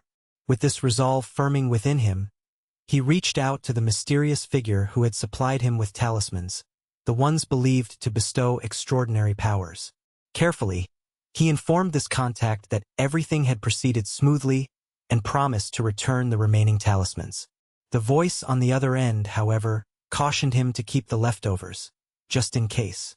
The man was located on a remote island deep in the Pacific Ocean, a place that seemed cut off from the rest of the world, a fragment of solitude and silence. Despite the chaos he had witnessed and the darkness he had glimpsed, he was committed to fulfilling a promise he had made long ago, to teach 10,000 people how to read and write, to empower those who had been denied knowledge and opportunity. Though this mission seemed distant from the violence he had recently experienced, it became a beacon of purpose amid the chaos. Yet even as he prepared for this new chapter, confusion clouded his mind. The details of his recent actions, killing 2 men in a matter of days, nagged at him with relentless persistence. He pondered the strange serenity that had accompanied his deeds, almost as if they were rites of passage rather than crimes. His composure was unnerving, a sign that perhaps he was already becoming someone else, someone hardened by circumstances beyond his control. At a certain point, deep inside, he felt the need to verify the safety of his loved ones. His thoughts turned to his cousin, a person whose opinions and perceptions he trusted. So, he decided to call her, noticing how her voice sounded unusually sharp, as if she were worried about him. She inquired about his whereabouts, sensing that something was not quite right. He explained that he was in the metro, heading home and expecting to arrive within half an hour. She mentioned having heard that he had recently gone to a shop to purchase medication and was curious if this was true. Her concern was evident as she asked whether he was unwell, especially since she had seen him hit one of his friends recently. Naturally, he assured her that he was in good health and that his visit to the store was merely to help a friend. She listened, understanding but worried, telling him that once he got home and arrived at the school, it would be better to call her again to reassure her further. Her voice conveyed a mix of trust and suspicion, her instinct telling her to stay alert, because this was the second time she had sensed that something was amiss in his behavior. He recognized that these strange inquiries were more than mere coincidences. His cousin's intuition was pointing to something hidden beneath the surface, something that needed close watching. And so, he decided to keep a secret for now. He left the suitcase with his medical instructor, a wise and composed man who had been guiding him for some time. When the young man finally arrived at his mentor's house, he hesitated to open the luggage. He sensed that it might contain something dangerous or valuable that could reveal much about his current state. The instructor, observing him carefully, praised him for having been manipulated into a vulnerable position, that the suitcase's contents could contain dangerous artifacts or hidden knowledge. Just a touch of the hand was enough for the instructor, a gesture showing that he no longer feared or trusted the unknown contents. Then, slowly, the man opened the suitcase. Inside, a mountain of money spilled out. Cash, shiny and crisp, enough to buy anything he might need to survive and sustain himself. Yet, strangely, the young man felt no excitement or greed. Instead, he was focused on a different goal: acquiring a weapon, a means to gain greater strength and control. With newfound resolve, he knew that having money was a start, but it was merely a tool. His real aim was to become more powerful, resilient against everything the world could throw at him. The riches could buy nourishment, safety, and perhaps even the means to confront those who threatened him. His mind was racing with plans, ways to harness this new material wealth to forge a stronger, more formidable persona. As days passed, he continued to walk the tightrope between chaos and clarity. His thoughts grew darker yet more focused. The violence he had committed, though troubling, seemed almost like a necessary step, an initiation into a new reality where strength was the only currency that mattered.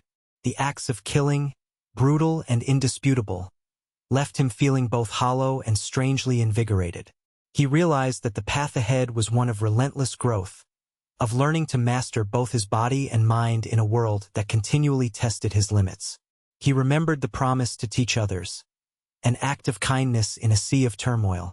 Despite the darkness, this mission was a beacon of hope for him. The idea of educating 10,000 individuals symbolized a way to turn suffering into empowerment. Yet, as he looked around at the chaos, he knew that his journey was far from over. Every step revealed new challenges, new enemies, new mysteries waiting to be unraveled. He understood that to survive and thrive, he must endure the loneliest moments, confront his deepest fears, and accept the burdens that came with power. His mind, once clouded with innocence, had become a forge hammered by experience. Still, beneath the surface, a desire burned, to become someone capable of shaping his destiny, no matter how dark the road ahead. With each passing day, he moved closer to that goal, knowing well that the true strength lay not just in weapons and wealth, but in the resilience of the human spirit united with unshakable purpose. And so, he pressed on, guided by an internal compass that pointed toward an uncertain but inevitable future, one in which he would have to face himself, his enemies, and the shadows lurking in every corner of his life. But equipped with a newfound understanding, a sharpened resolve, and the promise to uplift others, He prepared to walk a path that would define not only his fate, but perhaps the future of many others who hung in the balance. Once upon a time, in a realm where ancient wisdom intertwined with mystic forces, there was a young man named Sun, whose journey was as complex as it was intriguing. Sun had been seeking a way to unlock his hidden potential, to harness powers that only legends could describe. His path was fraught with danger and discovery, guided by a wise mentor whose insights cut through the darkness like a blade of clarity. One day, the master placed a hand upon Sun's shoulder and warned him gently, "Never let material wealth cloud your vision. The true treasure lies beyond mere riches. It dwells in the depths of your inner strength and the knowledge you seek." With this, the teacher opened a hidden compartment within his robes, revealing 9 small jars filled with mysterious liquids. Sun's eyes widened as he questioned their safety, eager yet cautious. The master reassured him, explaining that these substances had been heavily scrutinized and were free of traps or contaminants. He inhaled deeply, noting a peculiar yet familiar scent that hinted at a potent essence. "This," the master declared, "is a specialized bodily temperament elixir, crafted with great care. What I offer you now is a more potent, comprehensive version, much stronger than the simplified concoctions you've been consuming." Sun, eager to strengthen his foundation and prepare for the challenges ahead, asked if this elixir would suffice to expand his power. The master shook his head, indicating that there was still much more to explore. "Our young seeker is curious about these pills," the master noted. "They are made of ki and blood, powerful substances that can enhance your abilities significantly." Sun wondered aloud about the quantity of these pills, and the master explained that there were many, yet advised that if used sparingly, they could last a long time. "The altar master," he continued, "once forged a pact with unseen spirits, but he was fortunate to emerge unscathed from those dangerous dealings. I suggest you stay and try some of these formulas firsthand, but only if you are prepared for what lies ahead." However, Sun hesitated, recalling his urgent need to return to his younger cousin. The mischievous girl who relied on him deeply.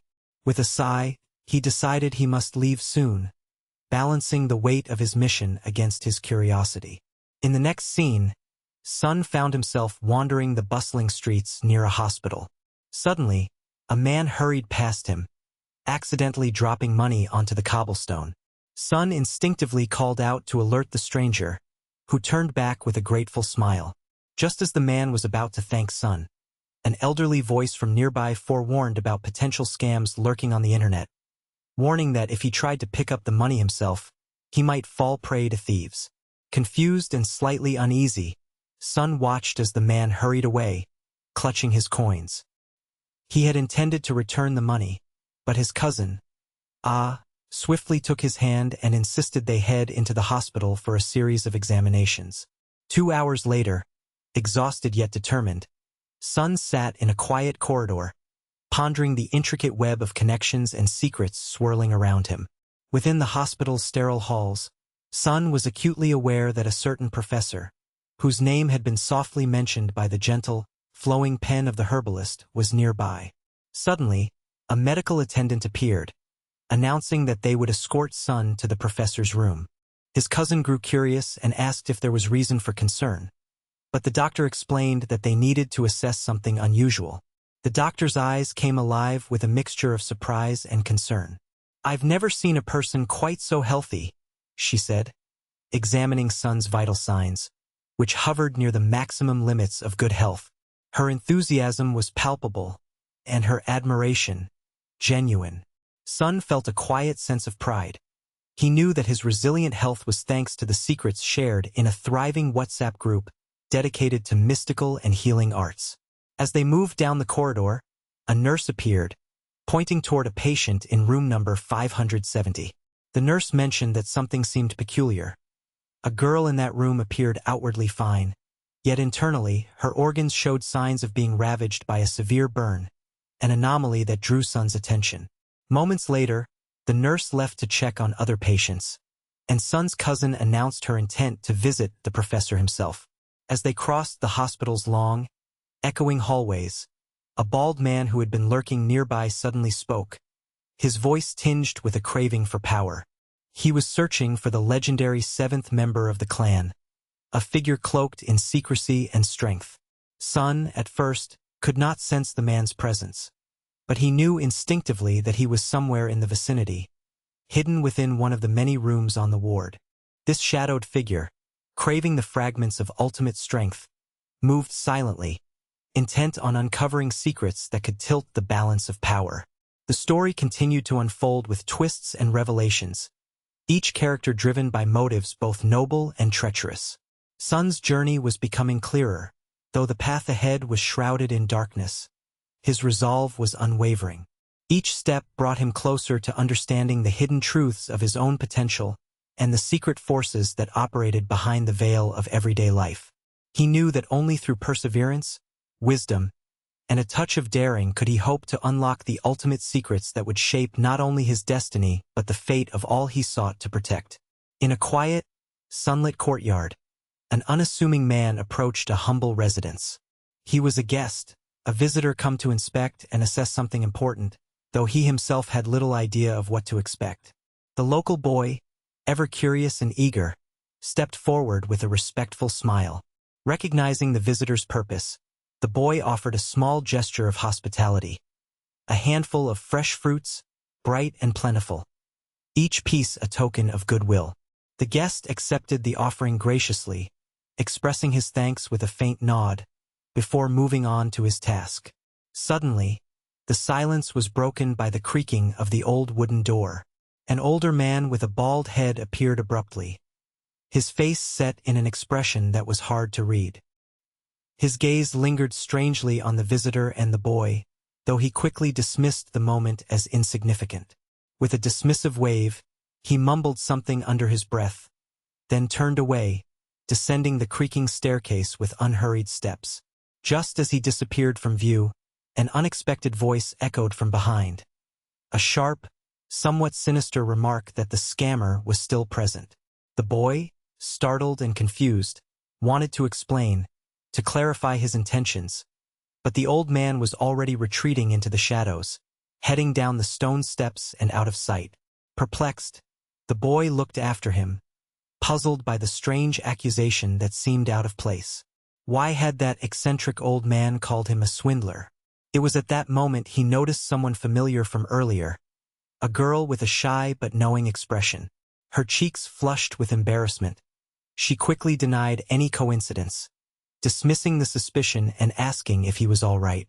The boy, eager to help but respecting her independence, offered to assist her with her minor injury, a small wound she claimed to be merely a scratch. She shook her head softly, insisting she didn't need help, and turned to leave. Meanwhile, the mysterious old man retreated to his room where he searched diligently, seemingly fixated on some secret task. Another figure entered, an assistant or perhaps an apprentice, who knocked on the door and peeked inside. Finding the room empty, the assistant quickly reported to a learned figure, a master of medicine. The master, calm and composed, confirmed that the special liquid they'd prepared, the essence of spiritual temperament, was ready. Handing it over to the boy, he explained that in 2 days' time, the formula would be perfected to its full strength, after which the substances would be safely stored or used. The boy, listening carefully, asked if it was truly necessary for him to leave so soon. The master replied that he had already extended his stay beyond what was expected, that his time here was limited. When asked if there was any problem or obstacle, the master shook his head kindly, asserting there was no issue and that help would always be available should the boy need it. Just speak, he advised, and support would be at hand from their group. Then, shifting to a more contemplative tone, the master posed a question about the spiritual journey, whether guiding someone along the correct path could, indeed, lead to healing and physical improvement. The boy looked up, intrigued but surprised at the sudden philosophical turn. The master then inquired sincerely whether he had ever considered embracing the teachings of Buddhism. In response, the boy recounted the story of a monk, a humble spiritual guide who had appeared in his life and had helped him understand the difference between true enlightenment and worldly illusions. The master nodded knowingly, reassuring him that the eccentric man they'd seen earlier would soon resolve his inner conflicts. in his own time. Feeling a sense of calm and gratitude, the boy expressed appreciation for the words that had eased his worries. Remembering the gentle smile and encouraging tone of the monk, he secretly hoped that the spiritual guide was doing well wherever he was. Later that evening, the boy returned home and lay down to sleep. But his rest was disturbed by a vivid nightmare. Images of violence, of moments when he had been forced to confront and even take a life. The dark memory haunted him, each detail resonating painfully in his mind. Rain or shine, he felt haunted by the ghost of that fateful day, unable to escape the shadows of his past. As dawn approached, the boy's determination to move forward grew stronger. He ventured to an abandoned clearing, a place where solitude and silence offered a refuge for his training. He practiced diligently, using the little energy he had regained after earlier efforts, and took solace in the routine, focusing on honing his skill. During his practice, he took a small vial of blood, an ancient remedy, to aid his recovery, mindful of its potent properties. Time passed, and after days of relentless effort, a figure appeared. For in the shadows, Pell, a mysterious acquaintance, arrived with a special offering. That is, a gift from the master of medicine. The girl who brought the gift explained that the master had to leave for a few days, but had sent this token of appreciation and trust. She tossed something into the boy's hand, a carefully wrapped object, and watched as he opened it. Inside was an elegant folding fan, crafted from fine silk and delicate bamboo, but unlike any ordinary fan. She revealed it to be a treasured magical artifact capable of controlling flames, an enchanted object passed down through legends and myths. Its power was immense, yet it required mastery and understanding to wield properly. She handed him a manual, a detailed set of instructions explaining how to activate and control its fiery magic. The boy, astonished by the legendary nature of the artifact coupled with the intricate guide, hesitated for a moment. It seemed almost unbelievable that such a treasure could come with a manual, but he accepted it gratefully. The girl reassured him that he need not worry excessively about every detail at first. Instead, he should focus on practicing and gaining familiarity with the fan's capabilities. As a final note, she advised him to remain dedicated and to keep practicing diligently. This artifact was a gift of great significance, crafted with love and care, meant to aid him in his journey. Perhaps it was a sign that he was on the right path, increasingly aligning himself with his true purpose. With hope rekindled, the boy looked at the fan, feeling the faint warmth of its hidden power. He knew that his journey was far from over, and many more adventures awaited him. Unlocking the secrets of this legendary treasure, he prepared himself to face whatever challenges lay ahead, confident that he now carried a key to his future, steadfast and ready to ignite the path before him.